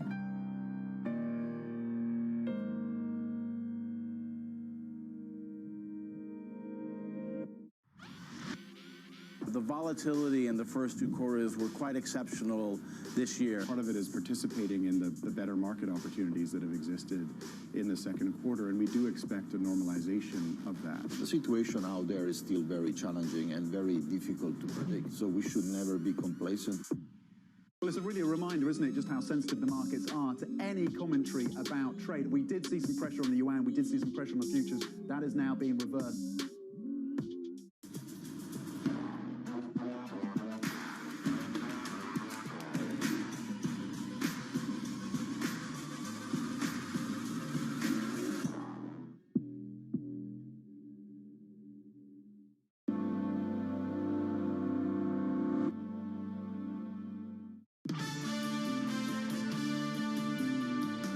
Going to be very bumpy, more of a W-shaped recovery, and getting back to those pre-pandemic levels. It's not a 2021 story or a 2022 story. It's going to be 2023 or beyond. Lindsay Piazza of Stifel does not believe in the V. From New York City this morning, good morning. Alongside Lisa Bravitz and Tom Keene, I'm Jonathan Ferro. Your price action shaping up as follows in the equity market this Friday morning. Equities churning ahead of the payrolls report just around the corner, going absolutely nowhere, just a little bit softer, lighter, lower by 0.4%. That is not a big move considering the run we've been on coming into Friday. 5-day winning streak on the S&P just 1% away from an all-time high, and the NASDAQ, Tom Keene, just keeps ripping higher. There it is, higher, higher, higher. And within the jobs day, a lot of good economics coming up here as well, really through the entire morning. But what we're going to do right now is go to the HP12C, which we can do on our calculator or the calculators on the Bloomberg. And John, you know, you look at the gloom of Savita Subramanian looking at S&P 2900. I would suggest, John, down 14-15%, except nobody follows the S&P, John. They follow the Dow. And so she's calling Dow 23,000. Tom, is that a dig at Savita or a dig at me? Because you know that's going to wind me up. It could be a group effort. Okay, really but it's Dow. About the Dow this morning. It's Dow 23,000. Who cares about the Dow? Old people. Okay, Savita, let's go to it right now. State the case for S&P 2900 or Dow 23,000. Why the gloom? Well, here's the deal. So, I think there's only one reason to stick with stocks, which is the income potential. But when you go back to basics, let's say you try to sort of, think about what we learned in financial theory classes, and you think about the fair value approach, where you take your normalized earnings number, you apply what you think is the appropriate cost of capital. Even when we get really aggressive in terms of our equity risk premium, our earnings expectations, we're assuming kind of almost a full recovery back to normal by the end of next year. And a fair value model only gets you to about, 2,600 on the S&P 500 using fairly aggressive assumptions. So we added on a little bit extra on just the fact that sentiment still is pretty tepid on stocks, and maybe positioning could move a little bit higher. But I think that the reason the market's going up is simply because the income and the growth offered by the S&P 500 is very competitive relative to other asset classes. But once that changes, that's where I worry. So if anything happens in the rates market where rates start to offer a more competitive yield than equities, I think investors move back to rates. A lot of those income investors that are moving to equities will go back to fixed income. If anything threatens the primacy of tech stocks, what's scary today is that tech makes up 50% of the S&P 500, and your average institutional manager is overweight technology. So that means that your average institutional fund has more than 50% in one sector or one theme, and if anything happens with that theme, it's time to rotate into other areas of the market. So I think those are the reasons that we're not as optimistic on equities as what levels today would tell you. On top of that, I think, there's risks around stimulus being continued. If you look at a lot of this big move we had from the March lows, it wasn't necessarily driven by optimism about the economy. It was driven by, another $1 trillion pumped into the economy by the Fed and by policymakers. And I think what's sort of terrifying about that is that as soon as that game ends, what happens to equities from there? What happens to that liquidity-driven, bullish thesis? Well, Savita, let's separate the two arguments and pick out the first one first. Another way of saying everything you said is that the biggest threat to treasuries right now is better economic data. The biggest threat right now to growth stocks is better economic data. Totally. And Savita, that's a really hard message to sell people, that the biggest threat to the equity market is better economic data. Well, I know, because it sounds completely opposite. But if you think about the fact that we've been in a 11-year bull market amidst a really struggling economy, I think it all makes sense. I mean, it's almost like opposites day. We're in an environment where the S&P 500 moves higher on hopes for stimulus against a bad economic environment, and could potentially move lower if we do see a virus, some sort of a solution to COVID or firming up economic data. So, I think that there are other equity benchmarks that would do well in that backdrop, but just given how concentrated the market is within these, this cohort of companies that benefit from stay home, from weak growth, from low interest rates, I think that there is a reasonable, kind of preview that the market could go down against a backdrop of improving data. But you're right. I mean, this is a weird world that we live in. It's a new environment where, stimulus has played a much larger role in markets performance than it has in prior cycles. Savita, what you're saying is somewhat controversial. We have a lot of equity investors who come on the show and say that the equity markets can absorb higher yields up to a point. What is that point? I mean, at what point do you see stocks selling off? How high do 10-year yields, for example, have to go? Yeah, so I think it's a process. And I think that as yields increase, you'll see investors move either out of growth or high dividend yielding stocks into maybe some beaten down cyclicals, but also into fixed income. I mean, at some level, if rates get high enough that they threaten, the balance sheets of corporates, then I think that's where you see a massive rotation out of equities into fixed income. I mean, we ran some numbers on this a while ago, and I think, within a rate environment of 0 to, let's call it 3%, historically the market's done all right. But I don't know if those numbers hold today, because we're in an environment where companies have actually geared their balance sheets to much lower interest rate levels. So it might be a much lower threshold after which equities start to feel pain.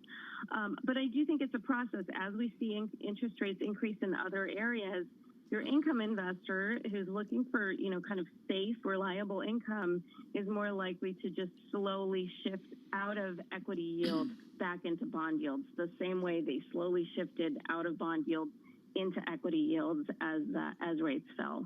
Savita, I never thought I'd call you a big equity bear, but that's what it feels like right now. It's great to catch up. Well, yeah, I never thought of myself as being very bearish, and I do think the equity market offers one very key attractive commodity, which is income, and I think that's where investors should really focus their attention. But I think the market has moved much more aggressively than I had expected. I mean, part of this is just the big surprise in the amount of stimulus we got. So, I can't forecast how much stimulus we're going to get, and that was a big surprise to me. But from here, I think, what we need to see in order to keep this story going is continued just huge boluses of stimulus applied to the market, and I don't know if we get that. Savita, fantastic to catch up with you. As always, Savita Subramaniam there of Bank of America, ahead of the payrolls report around about 35 minutes away. Up next on this program, Julia Coronado, Macro Policy Perspectives founder and president. More still to come. Jim Glassman of JP Morgan. After the payrolls report, we'll catch up with Mr. Rosenberg, Jeff Rosenberg of BlackRock. From New York, this is Bloomberg Surveillance.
all the lodge facilities and on all tourist facilities within the Mara, both in and out, they have all closed down.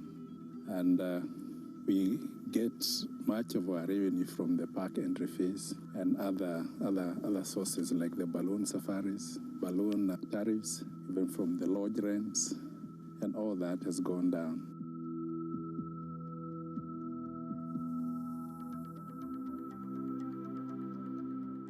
The surrounding community, when they are desperate, then they can do anything to hunt. And we have been getting such kind of cases of bushmeat, especially bushmeat trade. And we have arrested quite a number. So far, we cannot say for commercial poaching, no, it's only for bushmeat trade. And they kill just because they are desperate to get meat. True diversification. That's what adding commodities exposure to your stock and bond portfolio can help provide. The Bloomberg Commodity Index is the standard for commodity market exposure. 23 traded commodities are represented: agriculture, livestock, metals, and energy. The Bloomberg Commodity Index is the benchmark most widely used by investment professionals globally. Track your commodity investments with a proven financial information partner.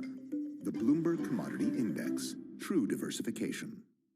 We've put ourselves on the front foot again by adapting all the company, by resizing, by adjusting production rates, by adapting the supply chain as well to this new difficult environment.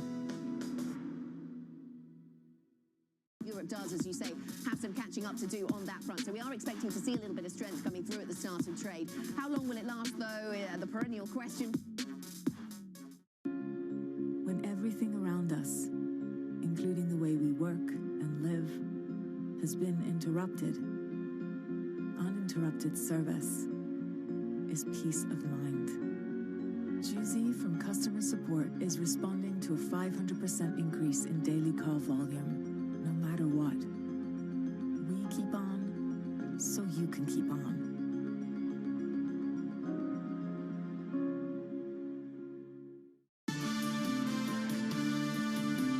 I think we've started a new economic recovery. It's going to be very bumpy, more of a W-shaped recovery. I think we are certainly in the midst of a slow-moving policy mistake. If you're in a world where the soon-to-be largest economy is authoritarian and state capitalist, you don't have a global free market anymore. This is an extraordinarily severe crisis, but it is also hopefully a relatively short-lived crisis. This is Bloomberg Surveillance with Tom Keene, Jonathan Farrow, and Lisa Abramowitz. Good morning, everyone. Jonathan Farrow, Lisa Abramowitz, and Tom Keene. An extraordinary jobs report 11 years ago, October of 2009, with the unemployment rate over 10%. And that's nothing like what we see this morning. John, the mystery of this, Lisa, the mystery of this is absolutely extraordinary. We've got the voices lined up to talk about it, market standpoint, economic standpoint. But John, what is missing, maybe we'll get that from Mr. Kudlow later, what is the view of Washington on the American labor economy? Well, this jobs number changed the view down in Washington, Tom, with those talks falling apart seemingly in the last 24 hours. On the payrolls report itself, I never thought I'd sit here, Tom, and say it could be positive 1 million, it could be negative 1 million. Quite simply, no one knows. Michael Gapin of Barclays just throwing out a 0 as his estimate for this payrolls report that drops in 29 minutes. Yeah, very interesting. Lisa, what's so interesting here, and I go to Bernie Sanders of Vermont here, talking about the inequalities that are out there. This jobs report will really show the stark difference between the haves and the have-nots. And that's been definitely the hallmark of the entire pandemic crisis and the labor market crisis that's ensued. What I'm struck by, Tom, is there is a question of looking at the granular data, the monthly data, and there is the faith, the belief, the knowledge, looking at some of the corporate reports and the earnings. Things are getting worse in a lot of sectors, that there are broad-based layoffs that are happening, that are secondary cuts, that are not the initial kinds of service sector cuts. And this, to me, is concerning. At what point does Washington step in and say, we see those cuts, we see what's happening down the pike, and we want to step in? And what's so interesting here, folks, is we had a clear understanding the third week of March of visualizing April and visualizing May. John Farrow, can you visualize November? No, I can't even visualize the next couple of weeks, Tom Keene, going into August. Deeper into August, it gets incredibly uncertain. For policymakers down in D.C., Tom Keene, right now, here's the spread. The spread is still what the spread was 2 weeks ago. A plan for $1 trillion, Republicans coming up a little bit, and Democrats out there with a plan for north of $3 trillion and not budging. And here we are Friday going into the weekend. I want to be clear about this. This was their deadline. It was their deadline because they have to face the embarrassment of going home without an agreement. The real deadline was a week ago when the enhanced unemployment benefits expired. They've already expired. And arguably, Tom, I think economists are already doing the work on this. How much damage have we already done, and how much damage will we do if this gets delayed another week? Well, we welcome all of you on Bloomberg Radio and Bloomberg Television. Truly an historic day, and certainly the linkage of economics, finance, investment with what we see in Washington has never been greater. I would suggest that maybe off this jobs report, we go right to the August report, which we'll see early September, and then September 16 is the next Fed meeting. To synthesize all of this, Julia Coronado, Macro Policy Perspectives, gets us started in this historic hour. Julia, I guess I got to go granular right now. What are we going to see in 28 minutes? Well, I think as Jonathan said, the band of confidence, which is usually really wide at plus or minus 100,000, is now plus or minus 1 million. I think what we know for sure, or with great confidence, is that it will be a loss of momentum relative to June. We see that across every labor market indicator and economic indicator, that the recovery has lost some steam. And now the question is, have we lost steam, but we're still making progress? At what pace? Or are we actually backtracking now? And I think none of those is a good option. We still had a huge hole of unemployed people, millions and millions of unemployed people. So any loss of momentum at this stage of the recovery is not good news. And then moving into August, how do we regain the recovery momentum that we've lost? We absolutely need the fiscal stimulus. I am baffled by the lack of urgency in Washington. Julia, let me ask you the question that would be worthy of a policymaker like yourself, a central banker maybe in your future. The balance of risk right now, if it was tilted one way or the other, is it tilted towards moving backwards, or just tilted towards, at the moment, just slowing down, stalling a little bit? I think the risk is definitely that we move backwards. I think we already have seen that we're stalling a bit, but with the virus still very elevated, so we simply can't go back to normal in many sectors. And then now we have the chaos of the school year upon us, which is going to present huge labor market issues and challenges to the workforce. And so, I think the risk is definitely more to the downside than to the upside. This is the problem. I'm catching up with Bob Prince of Bridgewater a little bit later, and he's talked about this duration mismatch. This episode, this pandemic, this pain is going to be with us through to next year. The Band-Aid, this is the duration mismatch. The fiscal Band-Aid lasts 3 months, 4 months at any given time. Julia, are we already making a mistake? And what does that look like as these weeks progress?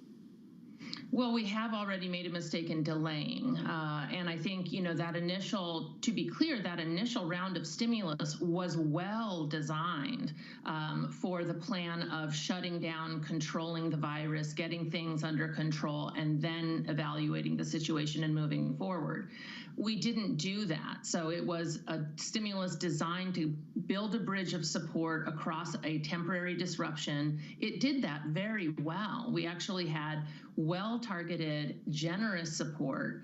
We still need that. We're still in the pandemic. We still have double-digit unemployment. And yet there are, policymakers who have this perspective that they can sound the all clear.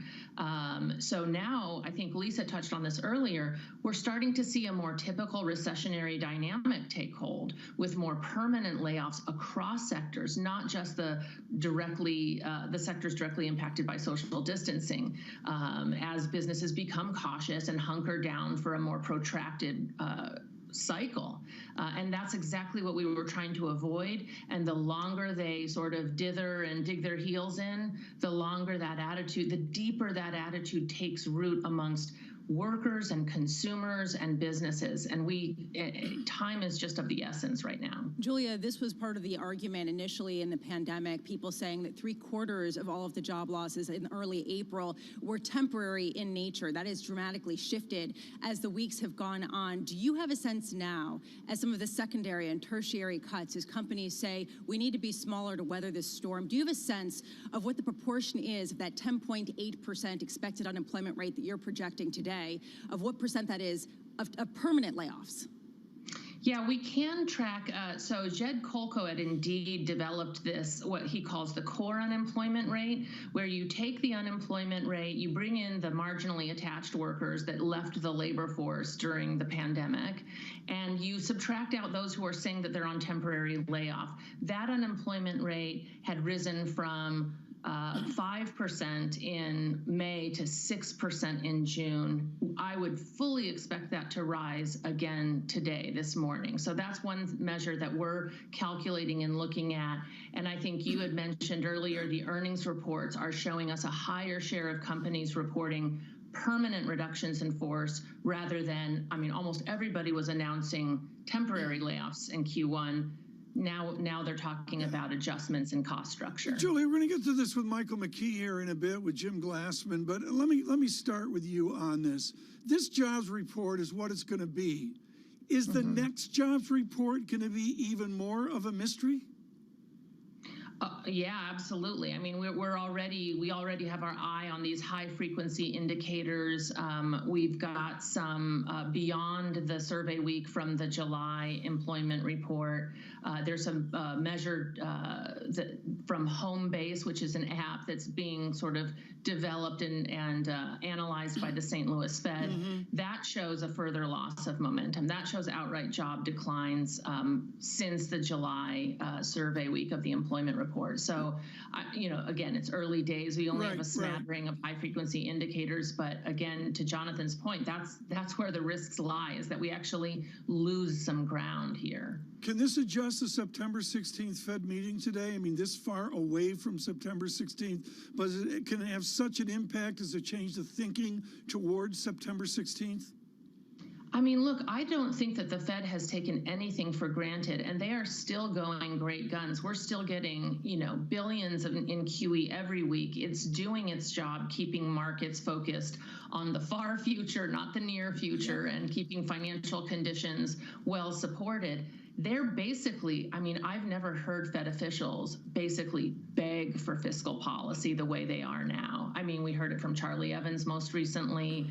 We heard it from Vice Chair Clarida, from Chair Powell. Like, please, we need 1, virus management, 2, fiscal support. There's just so many tools they have in their toolbox. And I think the Fed's attitude has already been, all guns blazing, take nothing for granted, do not, sound the all clear too prematurely. I think that's their orientation. But again, what can they throw at it now beyond what they're already doing? Julia, fantastic to catch up with you. Julia Coronado there of Macro Policy Perspectives. Tom, I'm sitting here and it just totally reminds me of Europe almost 10 years ago. Here we are in a situation where the market's doing okay because the central bank stepped in, and all of a sudden fiscal policymakers have lost the urgency. And guess what? You have the core, in this case the federal government, not wanting to bail out the periphery, the states. And if we don't get help for state aids, we've been told the state austerity starts immediately. The parallels here just become clearer by the day. Economic Policy Institute, which conservatives read as sort of a liberal left blog, John, was brilliant this week on parsing the state job losses already and then the state job losses to come. And it's tangible. It's not small numbers. So what's the federal strategy here, Tom? And that's the question we've got to ask. The federal government can act counter-cyclically. States can't. State finances don't work that way. So if you don't get the federal assistance, you know what's going to happen to state finances, and you know what's going to happen with austerity, Tom. They're going to have to cut. John, the only thing counter-cyclical is we're not having 2 conventions and we're on our way to some kind of an election. That Fed meeting of September 16th goes up to, I've got to bring it up right now, John, because I forget the actual date, but the November Fed meeting happens 2 days after the election, November 5. We've got a virtual Jackson Hole coming up in between this one and Well September said. as well, Yes, Tom. yes. Equity futures this morning, we're down 16, off by 0.5%. From New York, the payrolls report 18 minutes away. This is Bloomberg Surveillance. With the First Word News, I'm Ritika Gupta. TikTok says it is shocked by President Trump's executive order barring Americans from doing business with the company and is vowing to challenge that order. And shares of WeChat's owner, China's Tencent holdings, tumbled on the news. Shares fell as much as 10% in morning trading and sliced almost $70 billion from the company's market value. Negotiations on a new coronavirus relief bill are edging towards the brink of collapse. A meeting Thursday between White House officials and top congressional Democrats ended with each side accusing the other of being unwilling to compromise. The main sticking point is that top-line number. The Democrats want $3.5 trillion of aid. The Republicans want $1 trillion. And a grim milestone in India. Health officials say the country has surpassed more than 2 million coronavirus cases. More than 41,000 Indians have died. The spike comes as community health volunteers went on strike, complaining they were ill-equipped to respond to the wave of infection in rural areas. Goldman Sachs is slashing its second quarter profit by 85%. The investment bank boosted its legal fund reserves by $2 billion to cover costs connected to investigations into a scheme to plunder the nation's 1MDB investment fund. Global news 24 hours a day on air and on Bloomberg Quick Take, powered by more than 2,700 journalists and analysts in more than 120 countries. I'm Ritika Gupta. This is Bloomberg.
Fiscal policy actions that have been taken thus far have made a critical difference to families, businesses, and communities across the country. And it will take continued support from both monetary and fiscal policy to achieve that. The Fed really can't stimulate the economy very much when people don't want to borrow and business is depressed and so on. What they can do is make sure we don't have a financial calamity on top of the real calamity, which they've been doing very well and will continue to do. We need fiscal support. It also is a very important step in dealing with inequality, ultimately inequality and the institutional biases that are baked into the cake of our economy. I wouldn't be surprised if we did get the scenario Tom and I were talking about, that the market would just take over and drive interest rates into negative territory, even without the support of the Fed.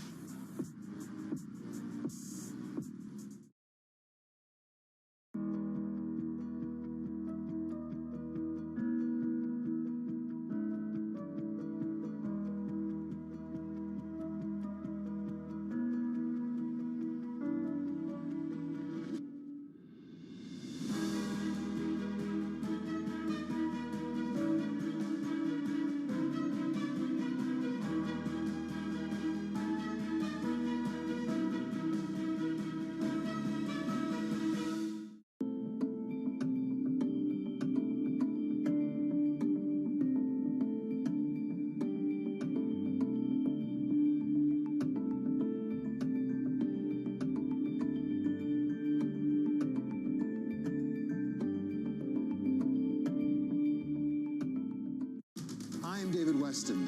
Bloomberg Television is reinventing one of the most iconic brands in financial television for a new audience. Join me to see the news program for the clever investor. This is Bloomberg Wall Street Week. This is a market that over the past few weeks has made it clear it wants to go higher. It got a little spooked by the idea that geopolitical tensions are rising.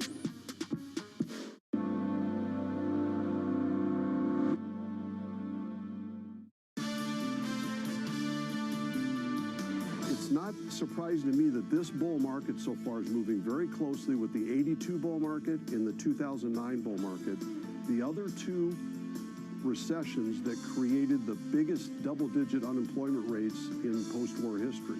Jim Paulson, a Luthold, Whedon Capital Management CIO, ahead of the payrolls report. That is 12 minutes away from New York City this morning. Good morning. Equity futures shaping up as follows. Tom Keene, we're down 0.4% on the S&P. A stronger dollar, euro dollar, 118.18.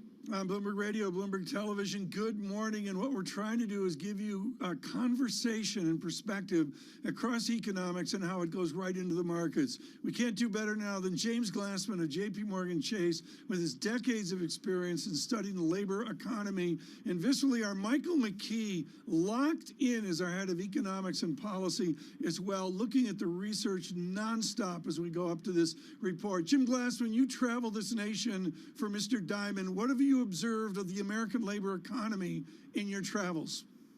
Well, it's really a mixed picture. I mean, my travel has been more virtual now, and you see anybody who's connected to the consumer is actually doing quite well. The problem is the problem that you hear about with the municipalities, it's all tied to the lack of travel, air travel, and the school system. That's where the new challenges are emerging. But because of the help that was given in the early round, the fiscal stimulus, almost $4 trillion of funds released to help people who are furloughed, the consumer is doing pretty well. And the guys that are doing quite well are in manufacturing of consumer products, home building products, things like that.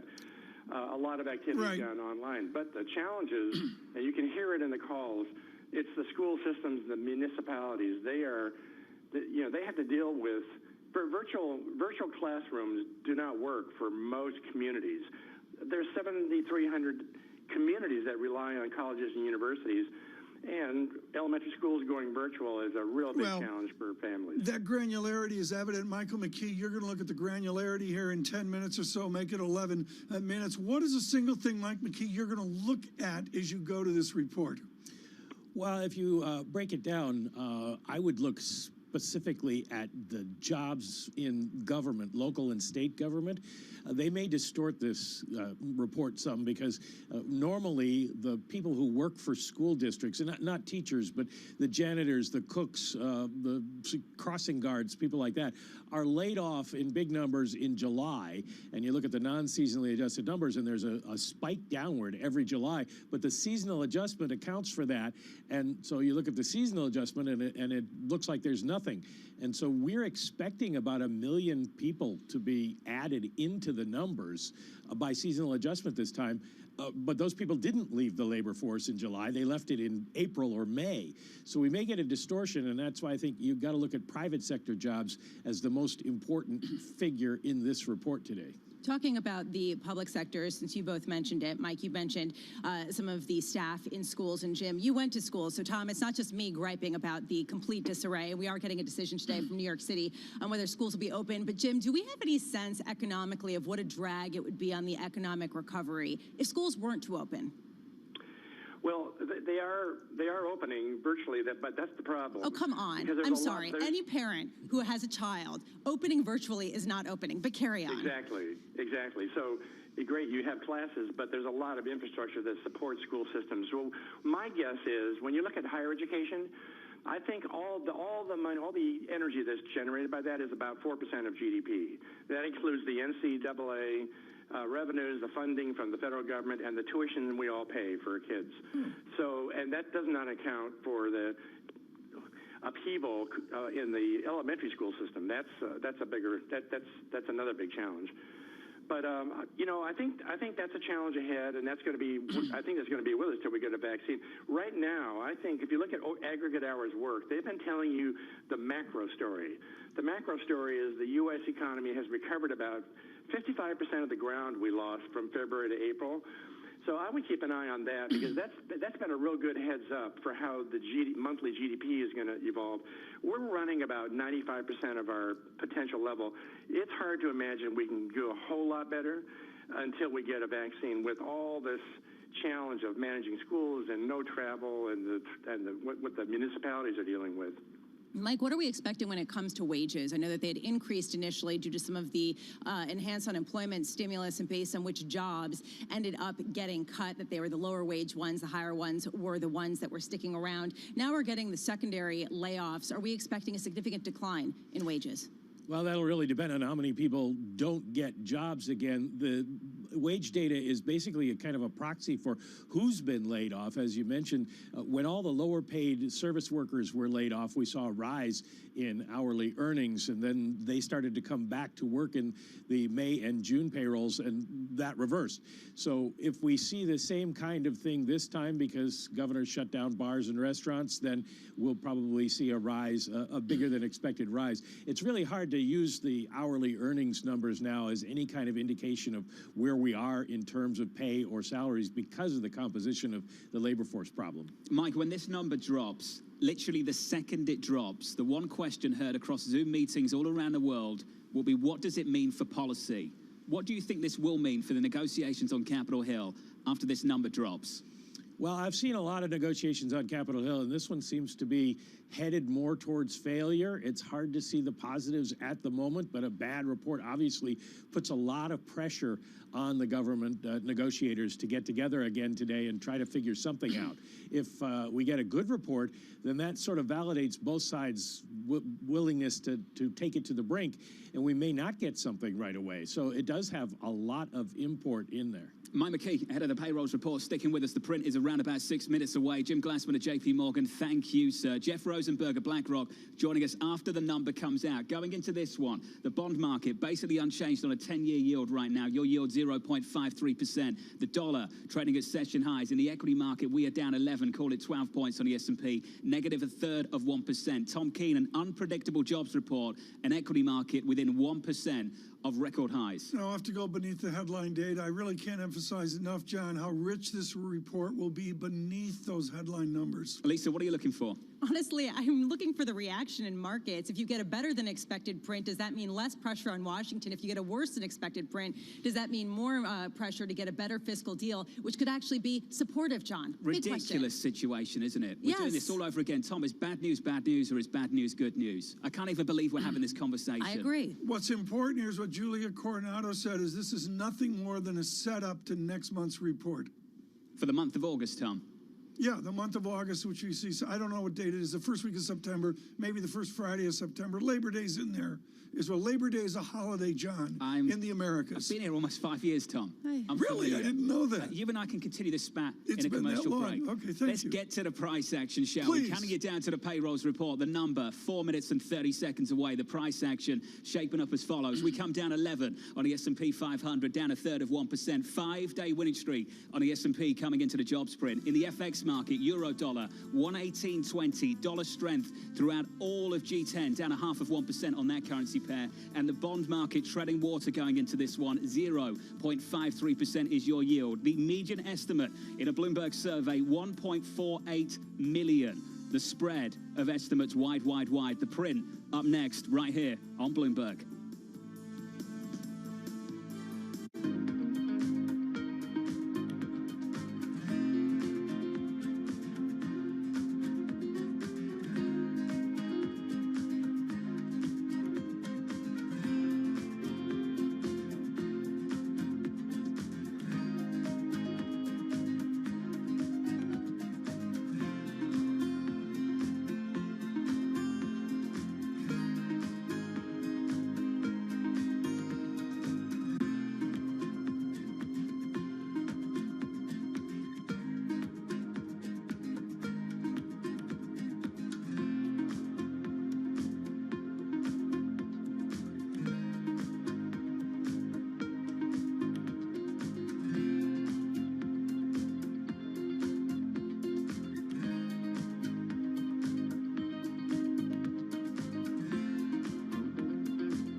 The Boston Symphony Orchestra presents BSO at Home. While you stay inside, enjoy a curated collection of archived concerts and behind-the-scenes stories from BSO musicians.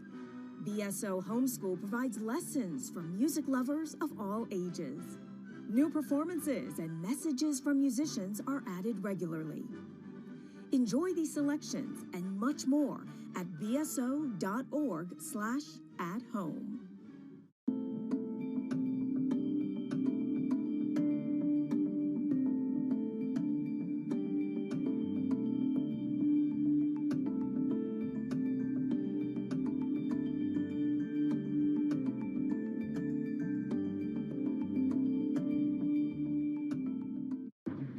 As the nation prepares to vote during a pandemic, how will mail-in voting shape the 2020 election? I'm Kevin Cirilli. Join us on a Bloomberg special report, Vote from Home, this weekend on Bloomberg Television.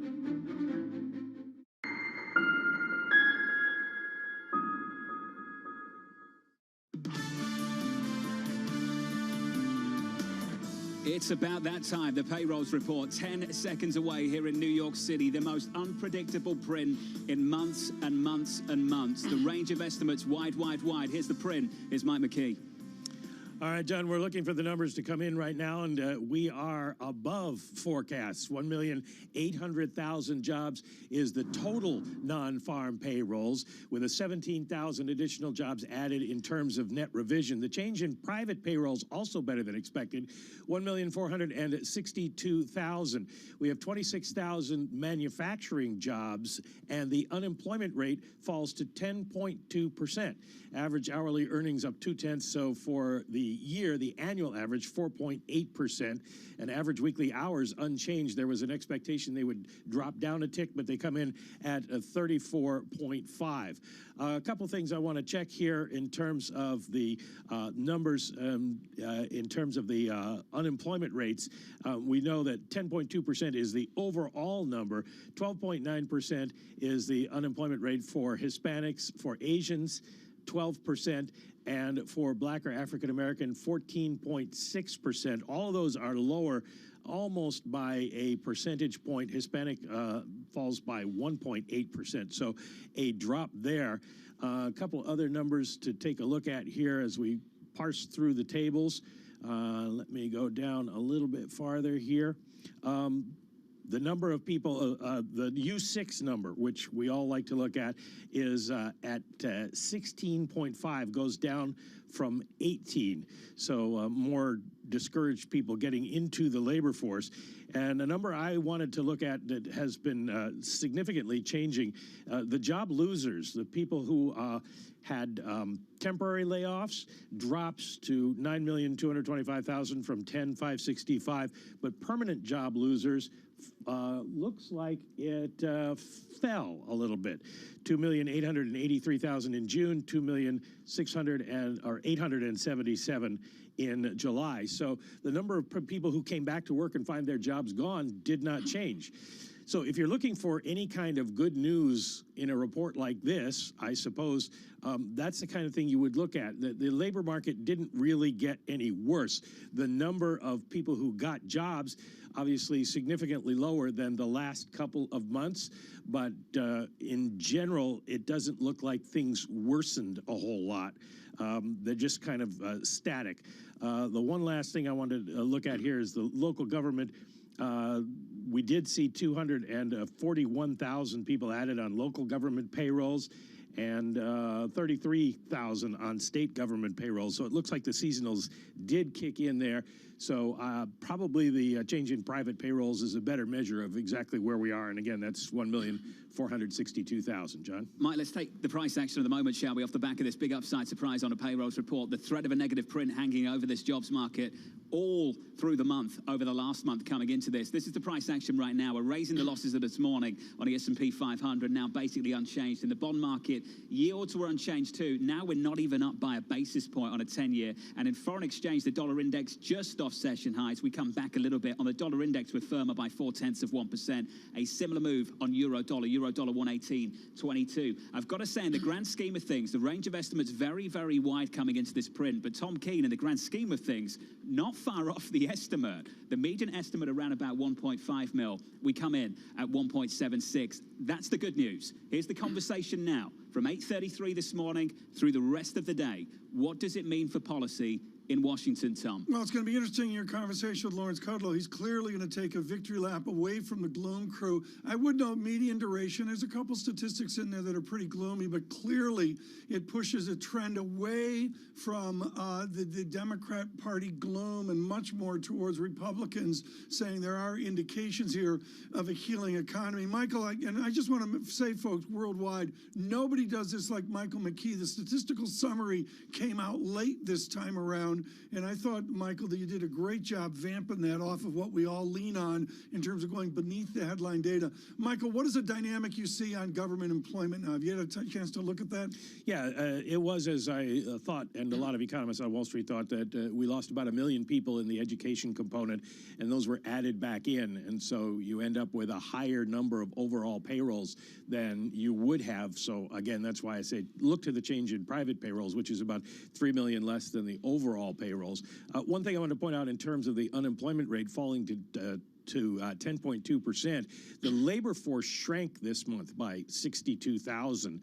It did not grow as it did in the prior 2 months by 1.7 million.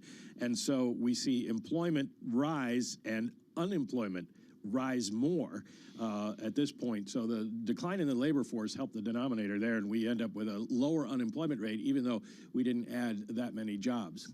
I just want to say, if Ellen Zentner is listening, we give you yet another victory lap for nailing it. 10.2% unemployment rate. She had predicted it just about an hour ago. Mike, there is a question about how accurate this data is in reflecting the here and now, the idea that this came in and was tabulated before the true slowdown began of some of the resurgence in the virus cases across the country. Can you give us a sense of what the weakness may have been following the end of when this report really tracked that could be currently in the economy? Yeah, we've seen a number of high-frequency data that suggests that we did see job losses as the month went on. But because the report measures from the middle of June to the middle of July, it's logical to assume that there were more people on payrolls, and that's what we saw. But we certainly didn't get the kind of numbers that we saw in May and June, half of what we saw in June, a little less than half of what we saw in June. So there's clearly been a slowing in the repair numbers. Now, let me also quickly look at this here. That mistake that the Labor Department has had in calculating the unemployment rate is apparently still there. It's a smaller problem, the misclassification of workers, but again, they say the unemployment rate would have been about 1 percentage point higher if not for that. So it would have been 11.2%. The good news is a lot more companies replying, 78%. Last month it was 63%. So we're getting more accurate data, but there's still an error built in. Mike McKee, 15 seconds. Did the president get his, quote, big report? No. Obviously, they can take a victory lap and say, yes, we're creating jobs.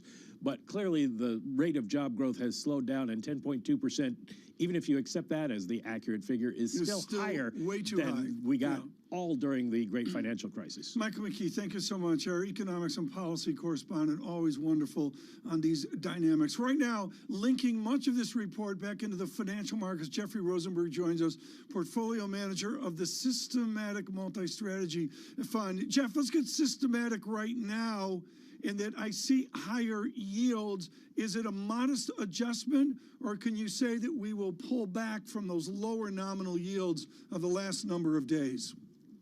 I think it's a really modest adjustment, Tom. And I think earlier you really nailed it when you linked the report not to the implications for monetary policy, but to the implications for fiscal policy. So when you're looking at the bond market and the yield reaction, you really got to go out a lot of decimal points to see a reaction to this report, because this isn't really about influencing monetary policy, because monetary policy has been very clear that it is going to be highly accommodative, that they're going back to trying to get the economy to run hot. So you needed to have a very, very big number here. And even if you had a big number, I'm not sure that would have changed the monetary policy outlook. This is much more about influencing the market direction, is taking its direction from fiscal policy. And to what you talked about earlier, I think this is a little bit more of a positive report that makes it a little bit harder to argue for the really big project, the really big program. We'll see where that plays out, but this is much more about fiscal policy. We welcome all of you on Bloomberg Radio, Bloomberg Television. It is Bloomberg Surveillance. It's about conversation. Jeffrey Rosenberg with us with BlackRock. David Blanchflower of Dartmouth College will join us here. Really looking forward to talking to Blanchflower about the quality of these jobs. Lisa? Yeah, I got to say, Jeff, you were talking about the idea of Washington, D.C. and the need for fiscal stimulus. And Tom, we've been talking about that all morning. But Jeff, right now, it seems like there isn't a ton of urgency based on the fact that Republicans are going home and there might be some sort of executive order. This report isn't going to light a fire. Is the market too sanguine about the idea of another round of fiscal support? Well, I think there's a lot of uncertainty now. And I think if anything, you look at the report and it adds to that uncertainty. The market is expecting some kind of compromise, some kind of deal. Perhaps they were leaning towards the higher end. I think that's going to challenge this. I think eventually the market is expecting some kind of next round program to come through. And today's payroll report, still gives a bit of ammunition. We talked about the 10.2% unemployment rate. We're making progress, but it also highlights just the significant amount of damage that has been done and continues to impact people. That is the argument for another program here. How do you use the economic data that we get to decide how to trade? So, it's been a big challenge because the economic data is just so dramatic. Let's just take the payroll report itself here. We came in kind of pretty close to the expectations, but the range of those expectations is greater than anything you've seen in any time. The inflows and outflows are orders of magnitude greater, and the variability around the expectations ranged from minus 600 to over 3 million. So what it means is that when you look at economic data relative, what we emphasize is the surprise. Well, what the uncertainty means is it's much harder to gauge what is that surprise level. And so your impact of any economic data relative to expectations, because you don't know how to anchor those expectations, all have to be very dampened relative to kind of more normal periods.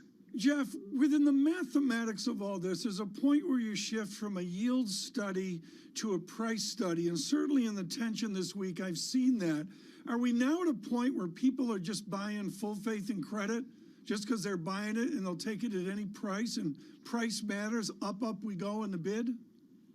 Well, in terms of the safe assets, when you talk about, full faith and credit is really about treasuries and treasury yields. It's about monetary policy and monetary policy expectations. We've really changed the functioning of fixed income markets. How we set prices is a lot less about, what do these economic numbers mean about expected inflation and short-term movements. It's much more first about what does it mean to the policy response, because the policy today is moving towards a contemplation of full outright control. We call it yield curve control of the bond market. And so it's really much more about our assessment of what does this do about the change in policy, less about the economic data directly impacting trading. And so it's a very different kind of environment for setting of interest rates by the bond market. Where are you on a call on the bonds? I mean, you're running a systematic portfolio and there's the Carnegie Mellon mathiness to it. I get all that. But what is your call on the full faith and credit market, Jeff?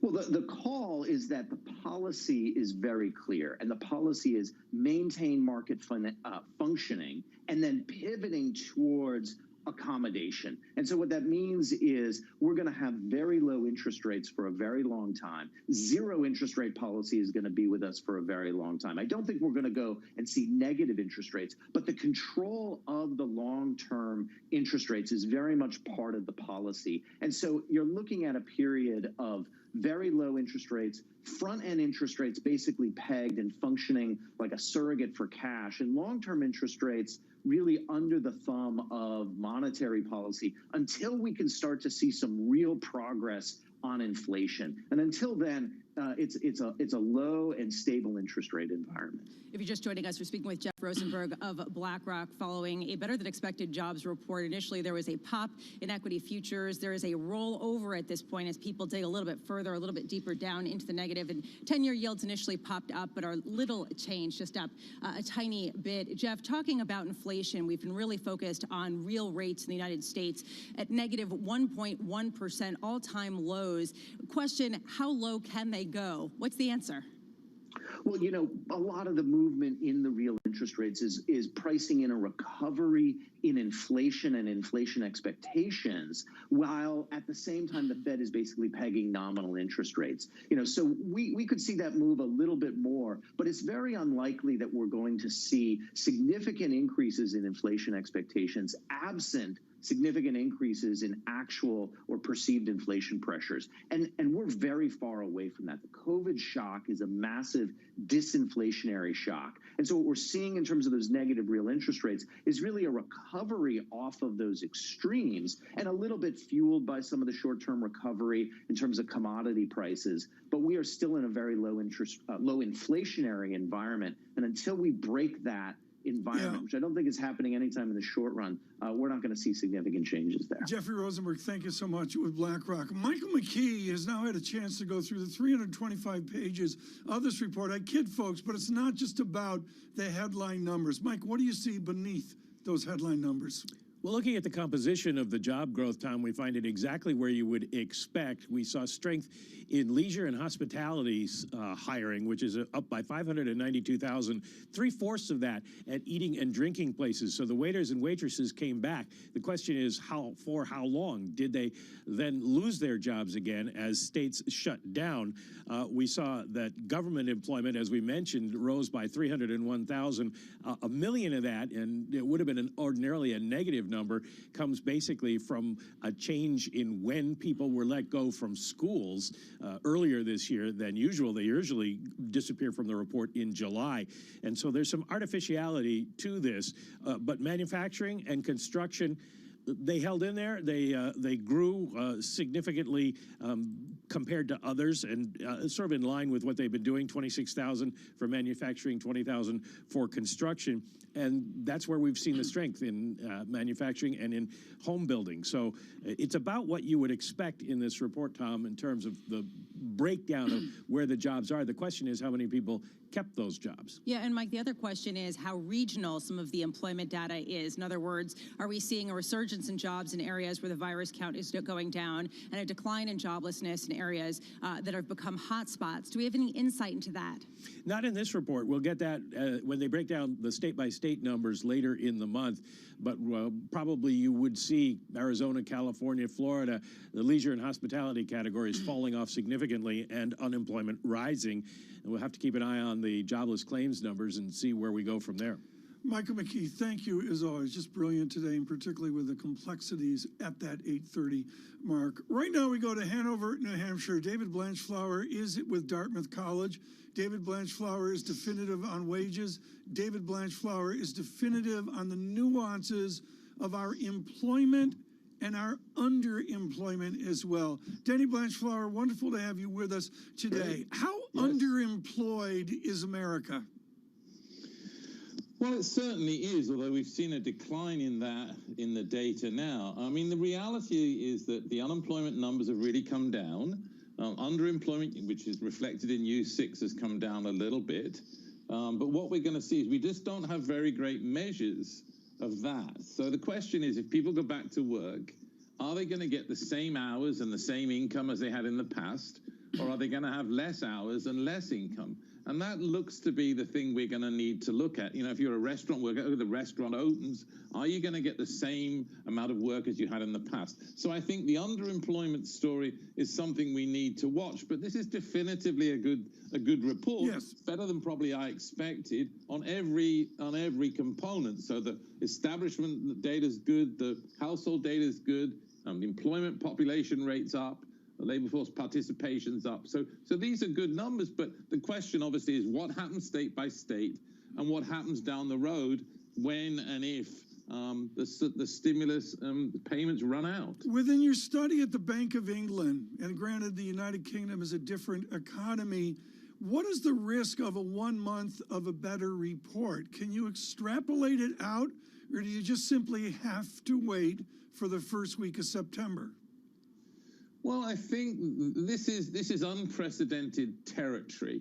We've never seen any dip of the kind that we saw. Not even so much necessarily the scale of the dip, but the speed. So there's really no precedent. And Mike was talking about what happens state by state. We're yet to know that. But I do think you're right that what we have to very carefully do is watch things month by month and see where we go. I mean, I have nothing in the past really to help me with this, but this is encouraging, and the government is going to be able to say, look, you know, recovery is coming. Yeah. The question is, you know, are we headed towards a cliff? That's the question we don't know, and we're going to have to watch and wait and see if there is a second. Is there a second round of the virus? Is there a second round of layoffs from firms? I mean, we're still at the point of 10% unemployment rate, plus, which people haven't talked about, plus another point for that misclassification. If this month, it's not as big as it was, but my reading is that you add another percentage point because people wrongly were classified as employed, whereas really they were unemployed. Danny, one idea of yours that I absolutely love is this idea of walkabout economics, right. This idea that you get away from the charts, you get away from the formulas, and you walk around and you take a look at how it feels and what it looks like. And you said back in 2008, if policymakers had been able to do that, they would have come up with a very different result. Right now, what is walkabout economics telling you? Well, the first thing walkabout economics tells you is that we're not doing much walking about. I call it now the economics of walking about the internet. Yeah, fair enough. Fair enough. But I think the answer is that we're hearing. I mean, it's really important to get to deep within the numbers. We are hearing recovery, but actually we're hearing slowing coming in big states like Arizona and Texas and Florida. And the question is, does our sense of what's happening, the reports, the Pulse survey that the census is doing, and that report was rather more weak, if you like, than this. So I think we have to look and do what Bloomberg is fantastic at. Talk to people on the ground, talk to employers, and say to them, what's going on? I mean, I've heard stories saying big firms are doing okay, small firms are doing okay. There's stories about mid-sized firms. How are they doing? So I think that back to Tom's question, do we know what's going on? The answer is we don't.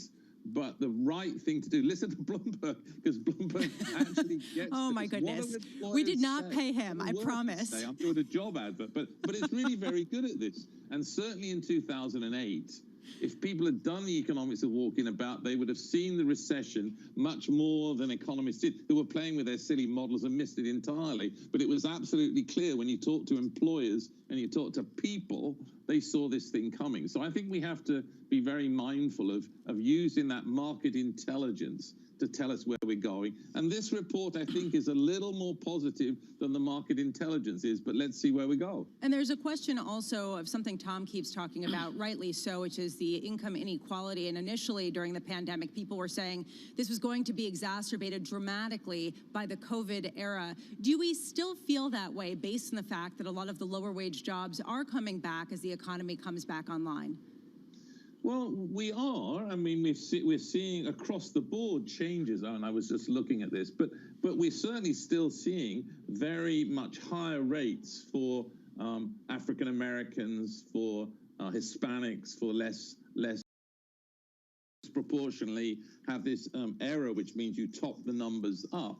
There are also the people who disproportionately are impacted by underemployment, and you see this big inequality. But one story I think we all have to get to is in a period of lockdown where people have been temporarily laid off and furloughed, what about young people? What about the youngsters who left school in June? Yeah. Who's going to hire those? And they're missing out on these numbers. We're going to start to see them coming through. But the story about minority unemployment, less skilled what are those kids going to be doing? And I mean, in some sense, you might think the social unrest we've seen is a function of young people have nothing to do.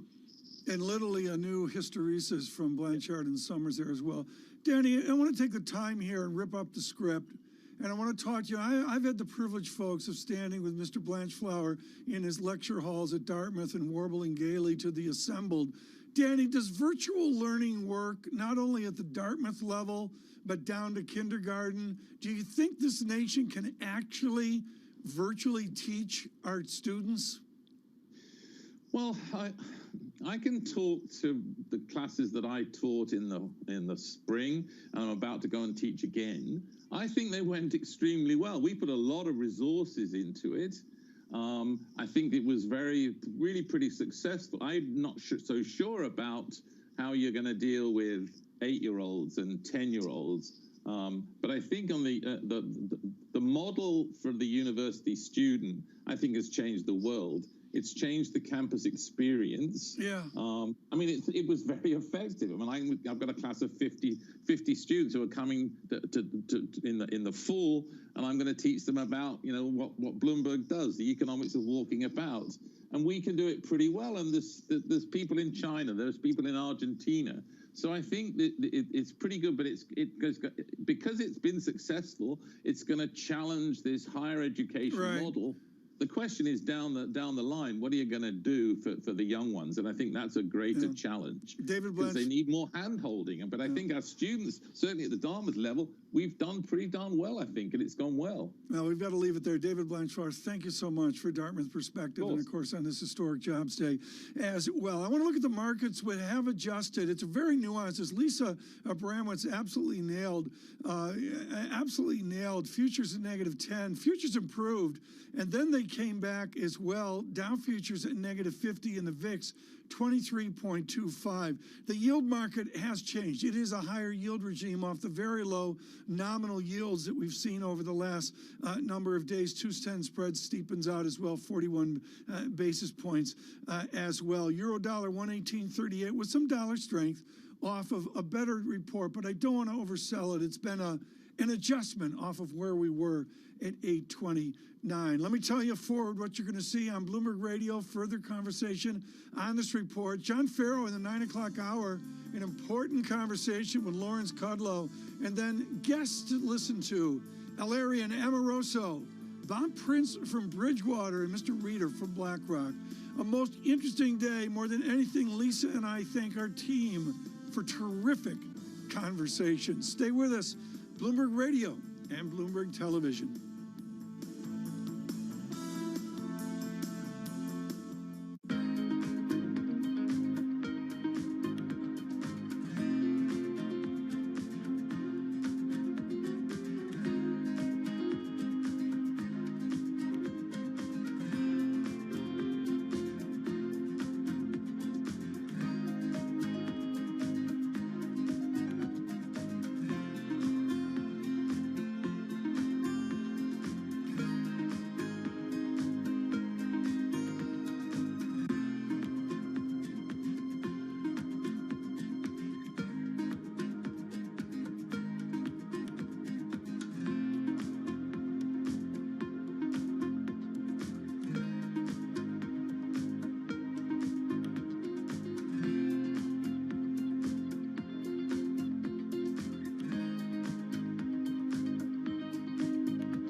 true diversification.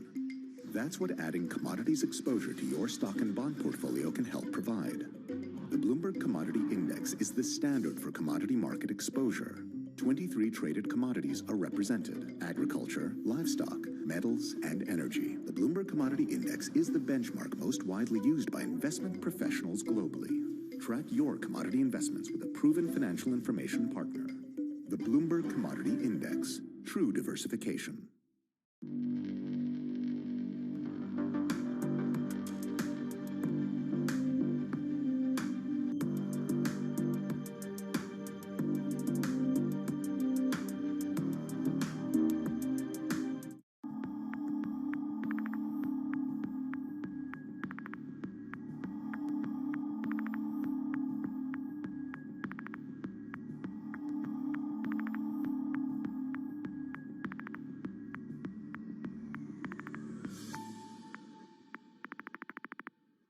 It's really a reminder, isn't it, just how sensitive the markets are to any commentary about trade. We did see some pressure on the yuan, we did see some pressure on the futures. That is now being reversed.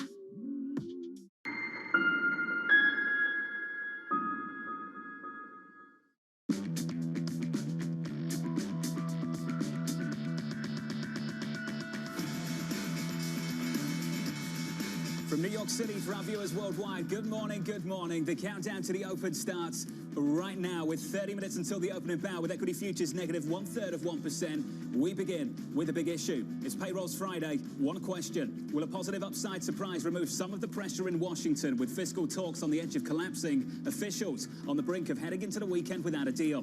House Speaker Nancy Pelosi blaming the opposition, quote, the Republicans and the president do not understand the gravity of the situation. We're very far apart and it's most unfortunate. White House Chief of Staff Mark Meadows throwing it right back. Perhaps some of our Democrats are not serious about a compromise. With talks hitting a stalemate, President Trump still threatening to go it alone. If Democrat leaders put partisan demands aside, we would reach an agreement very quickly. In the meantime, my administration is exploring executive actions. Let's bring straight in Bloomberg's Micah McKee. Mike, the data 30 minutes old, the fiscal talks still ahead of us.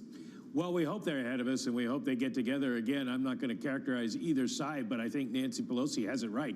It is a grave situation. We restored, put it that way, I'm not going to say created, restored 1,763,000 jobs in July, and that's better than the 1,480,000 that was forecast. But about 1 million of that is from state and local governments, which normally let people go from school systems, the janitors, the cleaning people, the cooks and that sort of thing, bus drivers, and seasonals, put those back in. So the number is not as accurate as it should be, and it does get distorted here by that. Change in private payrolls, 1,462,000 might be a little bit better of a measure. Most of those jobs, at least half of them, were in the leisure and hospitality area where you see the people going back to work at restaurants and bars. Now the question is, did they stay there? 10.2% for the unemployment rate, which is better than the 10.6% that was forecast, but a lot of people left the labor force.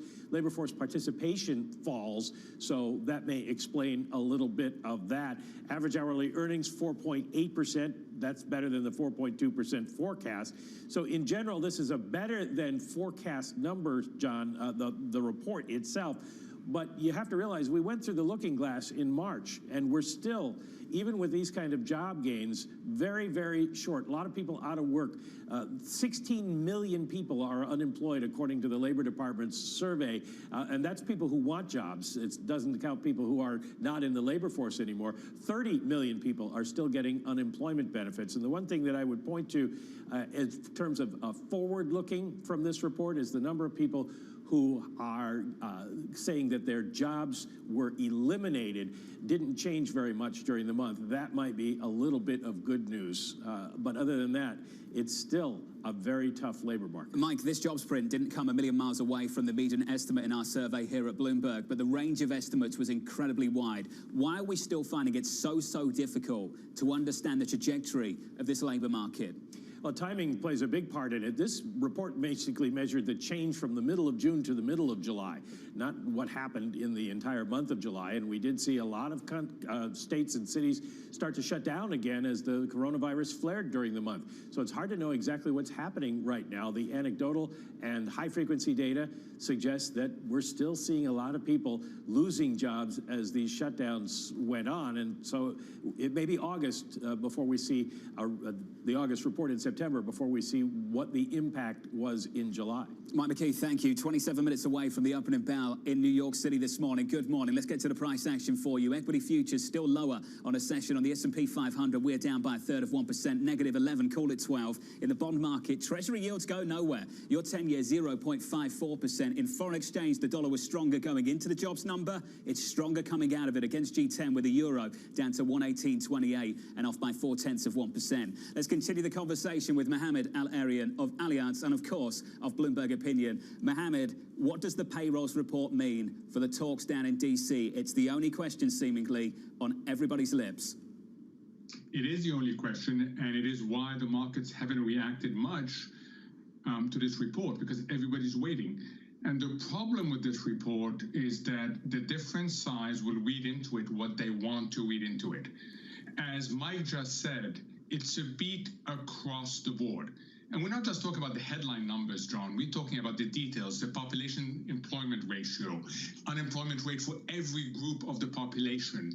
So it's a beat across the board. However, and that's what the Democrat will argue, yes, Republicans, the economy may not be as bad as we think in delta-wise in changes, but look at the overall level. 16 million people still unemployed, 30 million people on unemployment benefits, a 10.1% U2 unemployment rate. So the problem with this report is not going to resolve much in terms of what's going on. These leaders have to come together and understand it's about what's ahead, not what's behind. Well, let's think about what's ahead. What's the scope for a policy mistake right now, Mohammed? It's large, John, because the longer we delay in getting a relief package, it's not a stimulus package, it's a relief package, the more the economic damage both on the supply side and the demand side, the greater the social damage. This COVID shock has been very unequal in terms of what it's done to people, not just income and wealth, but opportunity. And the longer we wait, the bigger the institutional damage. We need collective action and collective responsibility. And if the government can't lead the way, don't expect individuals to behave in the way they must behave if we have a healthy reopening of this economy. Mohammed, you better than most understands the popular narrative right now. We talk about it every given week. The consensus view is that the United States, relative to, say, Europe and the rest of the world, will underperform. And I just wonder if this is evidence this week, today, this morning, of a U.S. economy that might be more resilient than we think. It certainly is evidence of resilience. That's no doubt about it. There is a qualification, John, it's an important one, which is timing. As Mike said, this captures mid-July. A lot has happened since mid-July, but undoubtedly, this is a resilient economy. But resilience works both ways. We got hit very hard, but we're coming back. But remember, we are resilient because we're flexible, and that flexibility results in a lot of variation in response to everyday developments. Well, let's take everything you and I are talking about then, Mohammed, and let's push it through this market. What's your take on things at the moment? Look, the marketplace is about liquidity. You and I can talk till tomorrow morning about fundamentals, but the liquidity conditioning is so deep right now that's what matters. And as long as people are comfortable that liquidity will remain ample, the conditioning of this market always to go up will remain. You know, I tend to think fundamentals matter. I tend to think valuations matter. So I am not as bullish as others are, but I respect the technicals, and the technicals are in control right now. You need a very big shock to shake the market out of this condition. Let's talk about the degree to which fundamentals matter, Mohammed. I was having this conversation on Twitter this morning. If I could tell you every single data point for 2020 on January 1st of 2020, could you still make money with that information and that information alone? And Mohammed, I think people would have struggled. So to what degree, I can't believe I'm asking this, to what degree does the data matter at the moment? So it matters if you're trying to figure out where the risks are. Look, there are limits to liquidity rallies. And I completely sympathize with those who feel that you have to stay in this market until you have unambiguous evidence that the liquidity effects are behind us. And lots of people have that mindset right now. But there are limits. Liquidity cannot compensate you for capital impairments. So keep an eye on bankruptcies. Keep an eye on what at Gramercy my colleagues call this paradigm of non-payments, because if that paradigm starts materializing, then the liquidity effects will dissipate. Mohammed, in a couple of minutes' time, I'll catch up with Bob Prince of Bridgewater. And one thing we're going to discuss is about treasuries and the role of treasuries in a portfolio at the moment. Lots of people are talking about the topic at the moment, given where treasury yields are. When you're thinking about treasury replacement in the portfolio, Mohammed, what are you thinking about replacing it with? So I think increasingly it's about a portfolio. You want that part of your asset allocation to be a risk mitigator. And what I've seen smart people do is combine treasuries, high quality investment grade, and solid real assets. Okay, and it's that combination that's replacing just an allocation to treasuries. Where does gold come into that, Mohammed? In the third category. And what's interesting about gold is it's starting to become everything to everybody, a little bit like what happened to big tech. People like it because it's defensive. People like it because it's a reflationary trade. People like it because it's inflation protection. So what you're starting seeing is the narrative about gold is starting to be like the narrative about big tech. It gives you everything. So that explains why you're seeing some basic, important structural allocations in favor of gold going on. Mohammed, fantastic to catch up with you, sir. As always, a special thanks from me to you for getting up early for us this Friday morning. From New York City this morning, good morning. Coming up on the program, grappling with the new reality of zero bond yields. Bob Prince of Bridgewater Associates, the co-CIO, joining us next on this program. 20 minutes away from the opening bell in New York City. Equity futures down 14, negative 0.4%. An upside surprise on the payrolls report. A little bit later, Larry Kudlow of the White House, the National Economic Council Director, 9:45 Eastern. Conversation you don't want to miss right here on Bloomberg TV.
Does, as you say, have some catching up to do on that front. So we are expecting to see a little bit of strength coming through at the start of trade. How long will it last, though? The perennial question. I'm David Weston. Bloomberg Television is reinventing one of the most iconic brands in financial television for a new audience. Join me to see the news program for the clever investor. This is Bloomberg Wall Street Week.